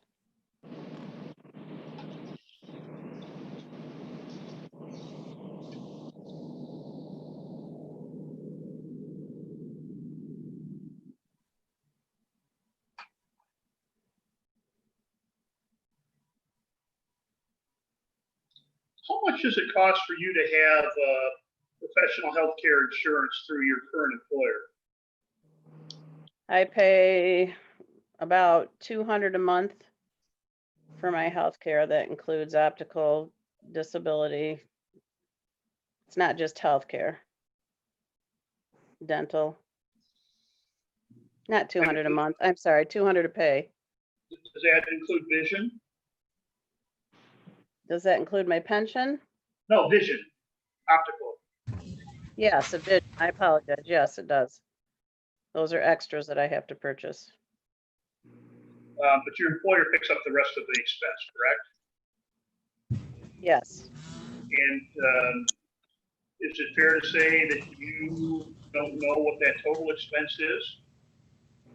that is correct. I do not know the total expense. I know it's a good benefit that I have. And you have a retirement account through work at Henry Ford Allegiance, correct? I had a retirement account through Allegiance Health, and when Henry Ford bought us, they no longer participate in a retirement. So what I had froze. I did not lose it, but it will not gain. Okay, so is that your 403B account that you're referencing, or is that a pension? What is it? That's pension, I guess, a retirement. I have a 403 that I put in, and they don't match it, but they give a small percentage. 2% they give.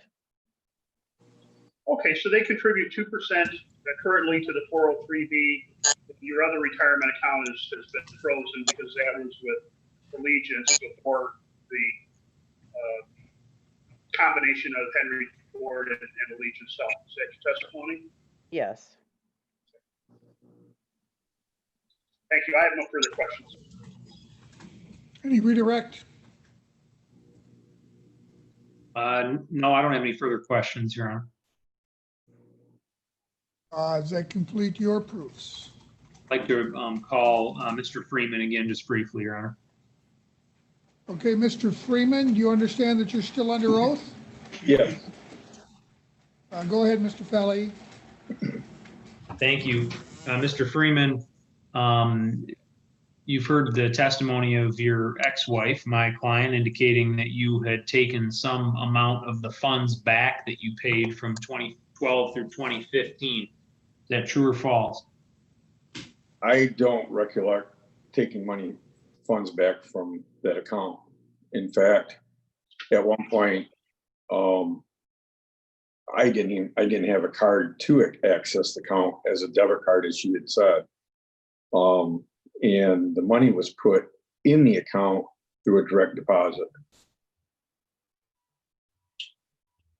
So she's either being untruthful or she's mistaken as it relates to those 3 years of payments to you that would amount to, sounds like, over $700 a month. Yeah, she would be mistaken.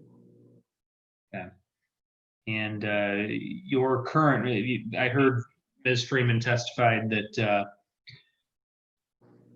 you and she had a home with a pool when you were married, and you continue to reside in the home with a pool in Florida. Is that correct?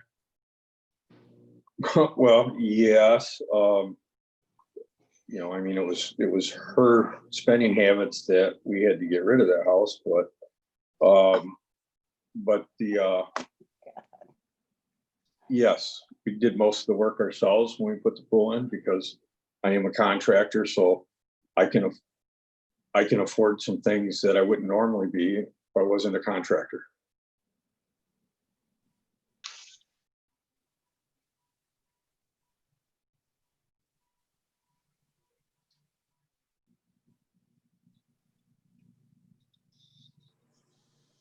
Thank you, Mr. Freeman. I don't have any further questions. Any questions? Any questions, Mr. Navarre? No, Your Honor, I don't have any questions. Okay, does that conclude the proofs by both sides? Yes, Your Honor. Yes, Your Honor. All right, I guess we're ready for arguments. Go ahead, Mr. Navarre. Your Honor, I think that my client's situation clearly demonstrates a change in circumstance where the court can consider under statute a modification of spousal support pursuant to MCL 552.28.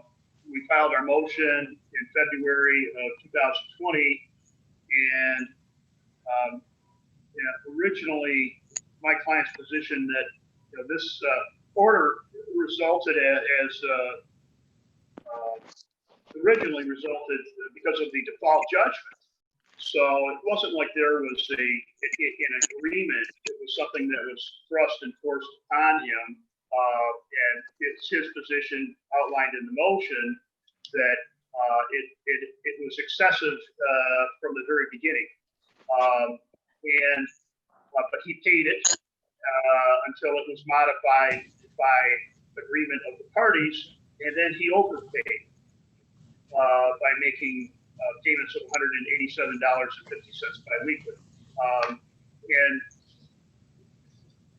that he did that for a period from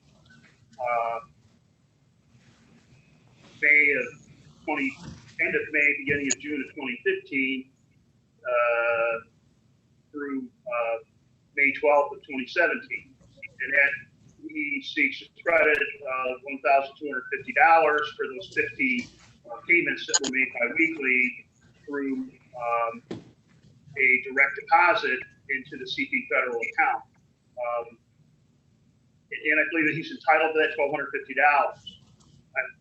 He also testified that from May 12, 2017 2017 through December 31 of 2019, he paid $25 over and above what he was ordered to pay because he was making weekly payments of $200. And he was paying the $200, and those were reflected in the summary sheets that are tied to the bank records that shows that he actually made those direct deposits. So he did that for 137 weeks in that time period, and that totaled $3,425. So he should be given a total credit of the $4,675 claimed in his brief.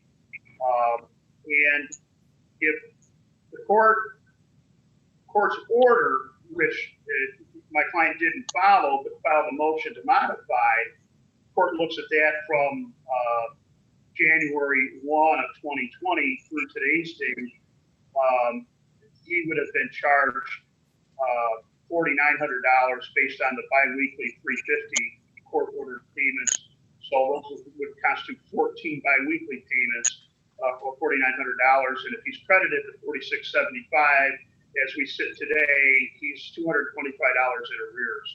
So I understand that his decision was something that he made unilaterally, and he testified that he didn't understand the procedure, but he also testified that he made every payment that he was court ordered to make, the $1,450 a month payments, the $350 biweekly payments, and when his default judgment entered, he was ordered to pay from, which entered in October of 2012, he was ordered to pay July, August, and September of 2012 in going forward. So when you look at the factors the court needs to consider, I think that we have two major factors. One is my client's ability to pay. Another is his financial situation, his inability to pay, the fact that he cannot afford health insurance on himself, that he can't afford health insurance on his spouse, and he's working, but he does suffer from some health conditions that impact his ability to continue, and he just needs to be able to get to a point where he can afford some health insurance, but also he has significant amount of debt, and that impacts his ability to pay as well. He's testified that he has approximately $98,000 in debt that has been turned over to a debt relief company that he's making payments on 2 times a month. One is $615 payment, and another payment is $627 a month. He's got a mortgage of about $2,000 a month. He's behind. He can't even get caught up on his mortgage. He's a month behind. He testified that he pays that mortgage the last day of the month late, so that he's not 2 months behind. He's listed several other expenses. He's not detailed in his list of other expenses, but he testified that it doesn't include some other credit card debt, food, other necessities, and given his income, given the length of the marriage, if he's credited with what he's paid already, it's been 8 years, Judge, that he's been paying on 8 years that he's been paying spousal support. And, the plaintiff has income, and, when does it end? And if you look at, with all respect to Greg Ross and the alimony guidelines that are out of Washtenaw County, they don't really come anywhere near reality. That's not something that the court can rely on. And it's not something clearly that should be used in coming to an amount of what, if he's continued to order to continue to pay, how long that should be.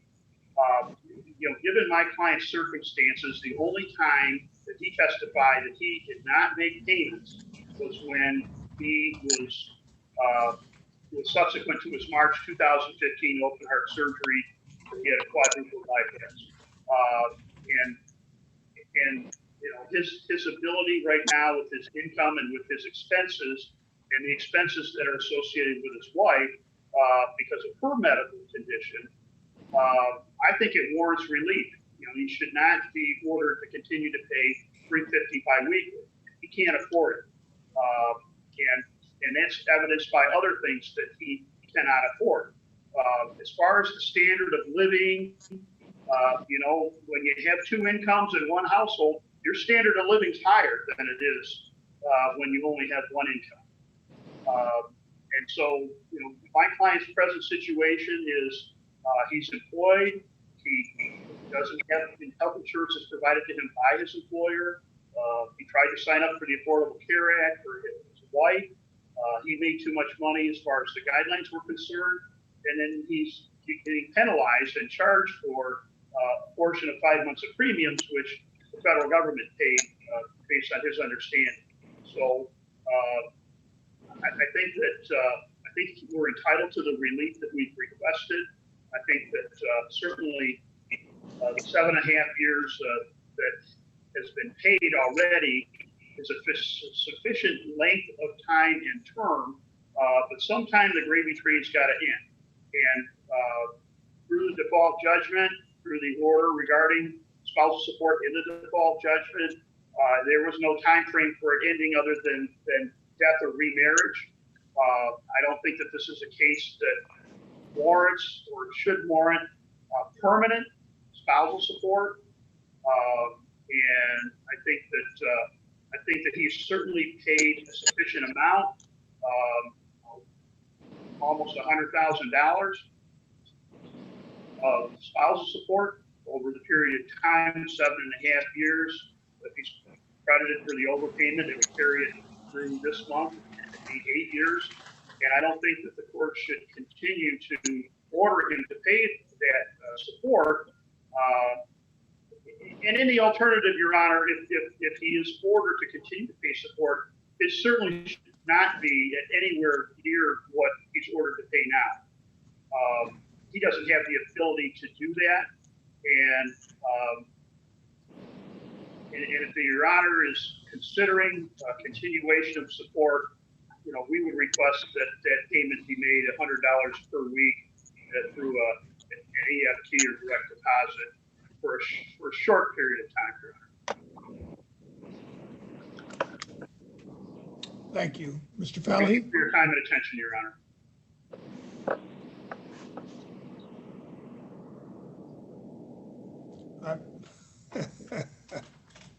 Sorry about that. I had the mute button on. I don't think that Mr. Freeman's come anywhere near showing a change in circumstance, Judge. His own testimony is that he makes $91,000 plus per year. He's on pace to make that this year. He made that in 2018, 2017, 2019. He may have made a little bit less back in 2015 when the parties agreed to reduce the amount of spousal support down to the current amount, which I think comes out to about $750 per month. It's $350 every 2 weeks, but as the court's aware, there's an extra month there in the year. So it's probably around $750 per month right now.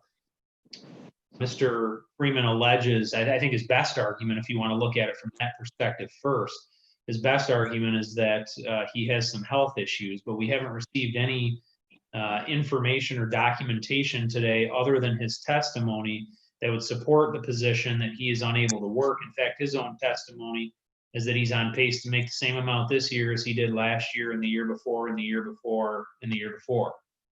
So there really hasn't been any change for him. Unfortunately, it appears to me that the issue that Mr. Freeman has is that the expenses related to his current wife and her unfortunate potential medical issues and inability to work have resulted in him making the determination on his own and without the court's help and in violation of a court order that he was just going to stop paying spousal support in January of 2020. That's the way I see it. looking at the overpayment that was made, I think it's a bit disingenuous to now come back and say, hey, we overpaid and we want credit for that.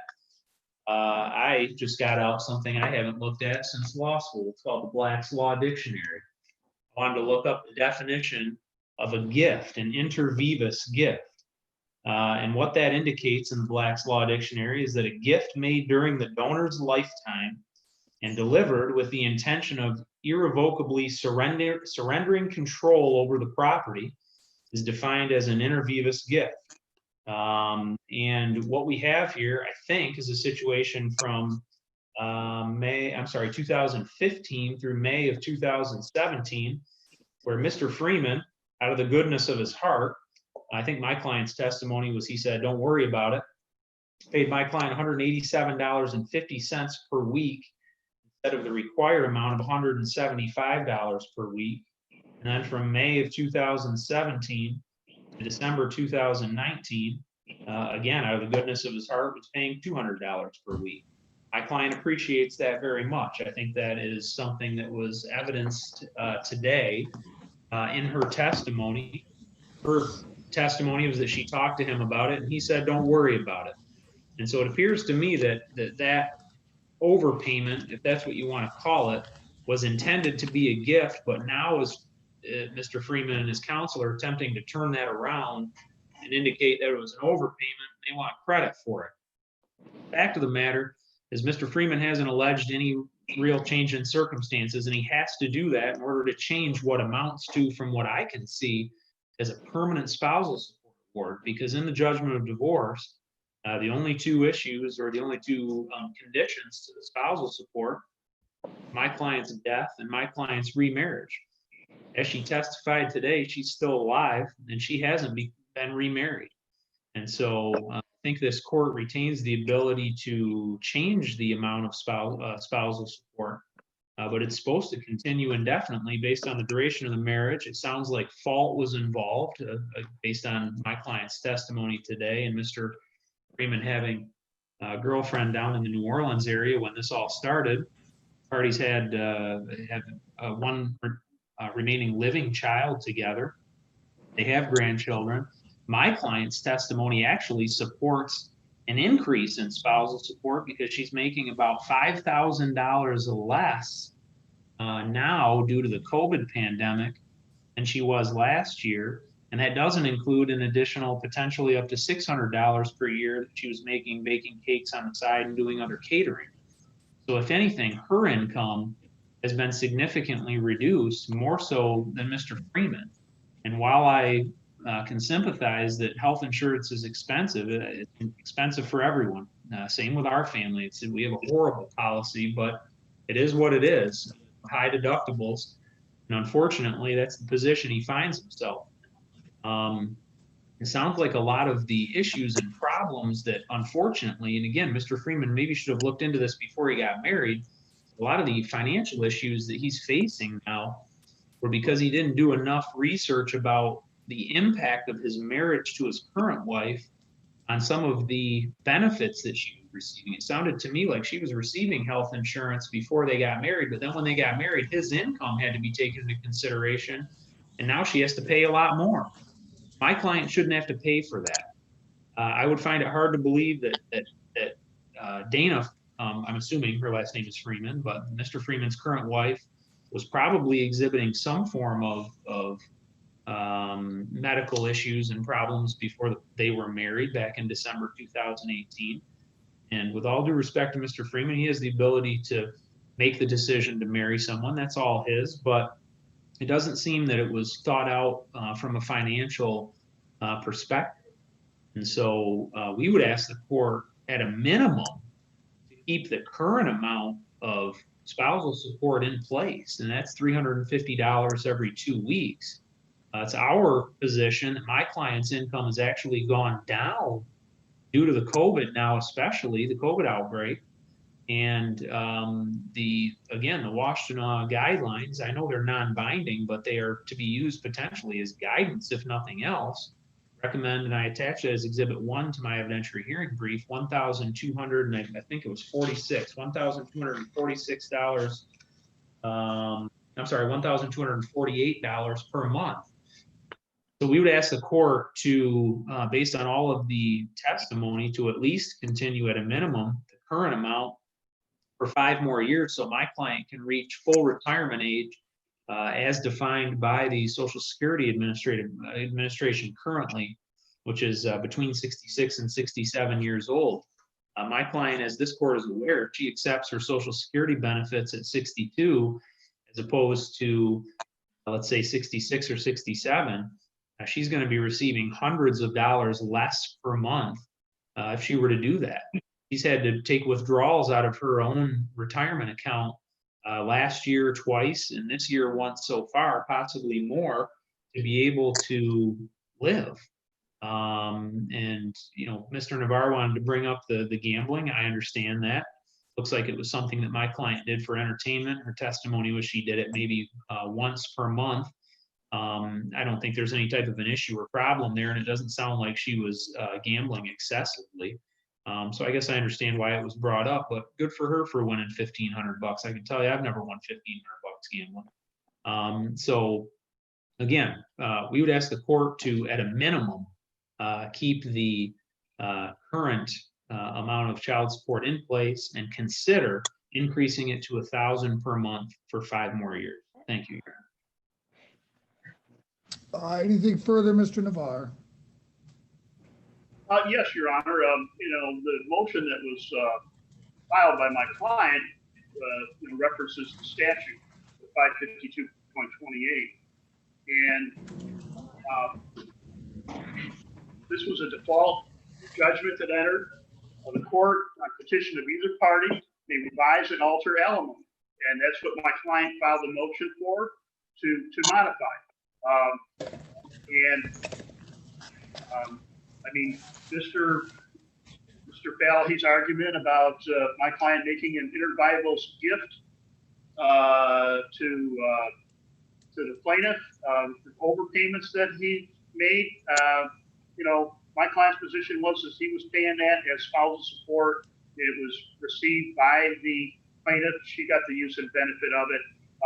One of the things about a gift is there has to be an intent. And if you do not intend to make a gift, but you intend to make a payment, it's a payment, it's not a gift. So, it's an interesting argument, but I think it's specious and shouldn't bear any weight with the court in you rendering your ultimate decision. And so that's really the only other thing that I would add. Certainly, when you have a default judgment and there is an order for alimony, it is not by consent. And I would agree that if there was a consent judgment, then and that it was, it was modifiable, there certainly would be the requirement as far as the modification to meet the threshold of a change.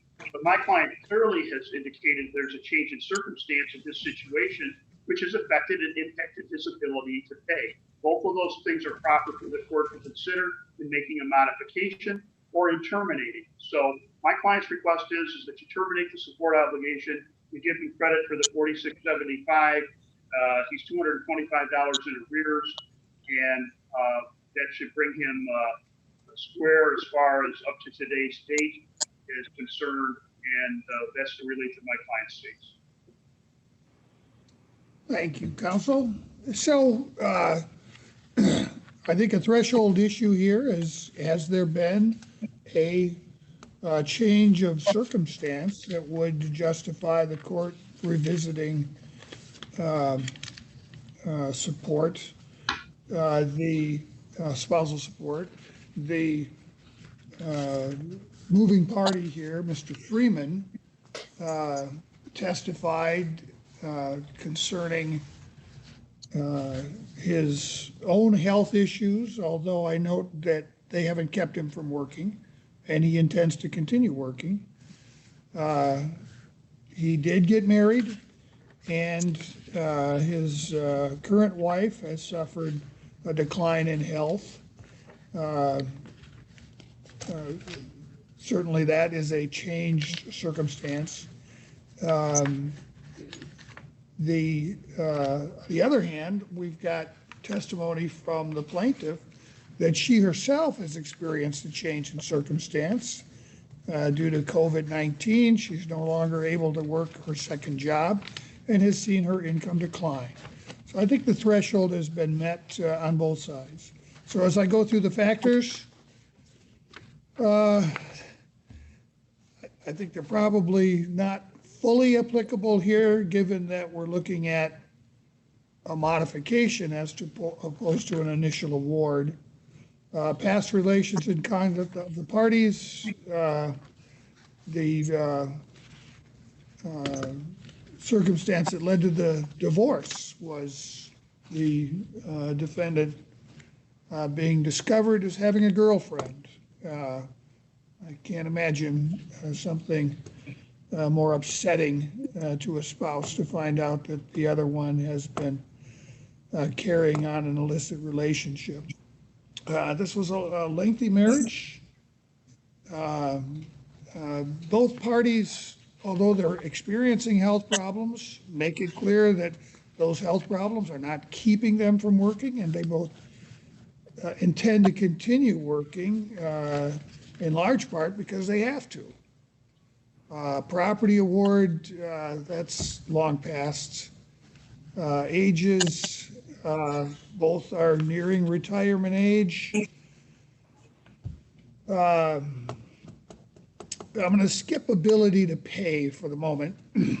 Present situation, I hear loud and clear the defendant's inability to be able to purchase health insurance.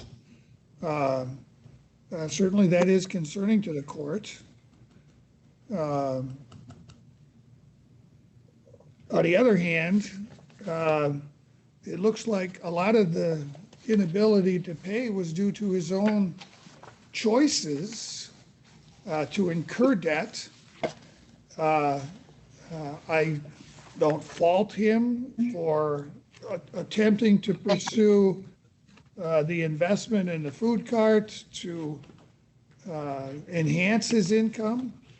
It's unfortunate that that did not work out, but essentially, I think what he's asking the court is to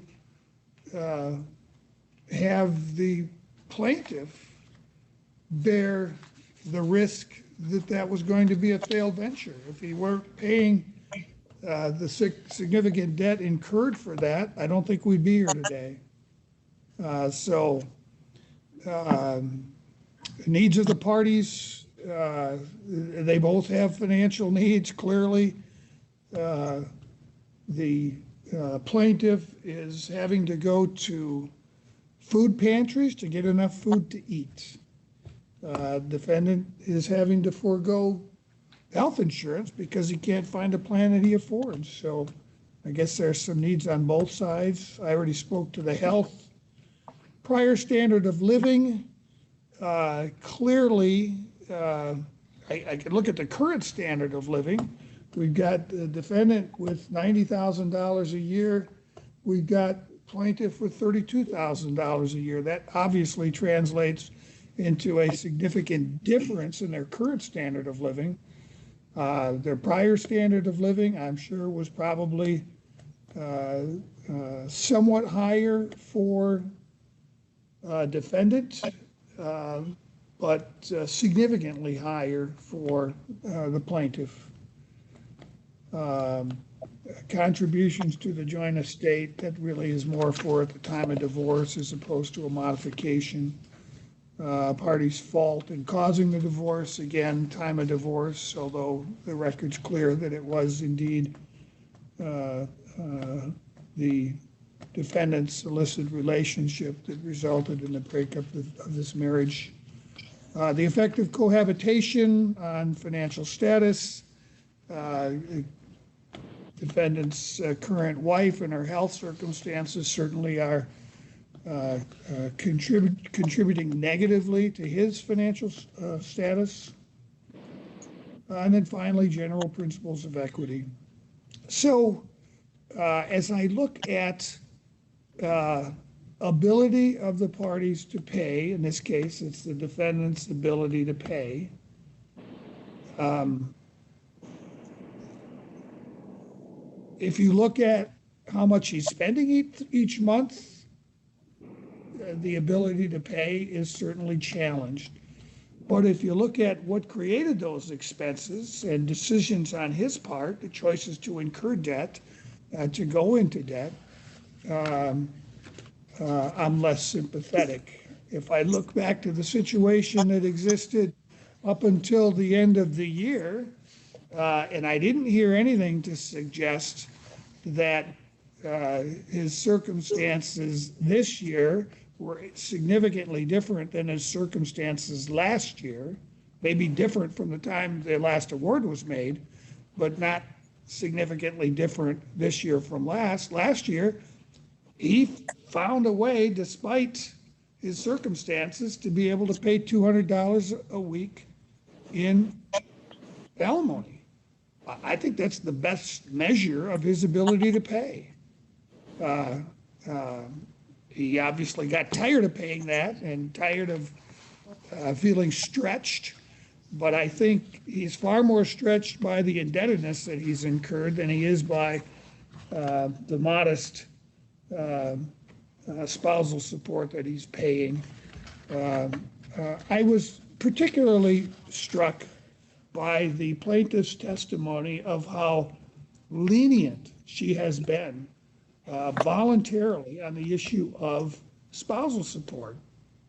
She voluntarily forewent, past tense, her spousal support when the defendant suffered coronary surgery, bypass surgery, and when he was unemployed. He didn't have to petition the court for that. She voluntarily did it.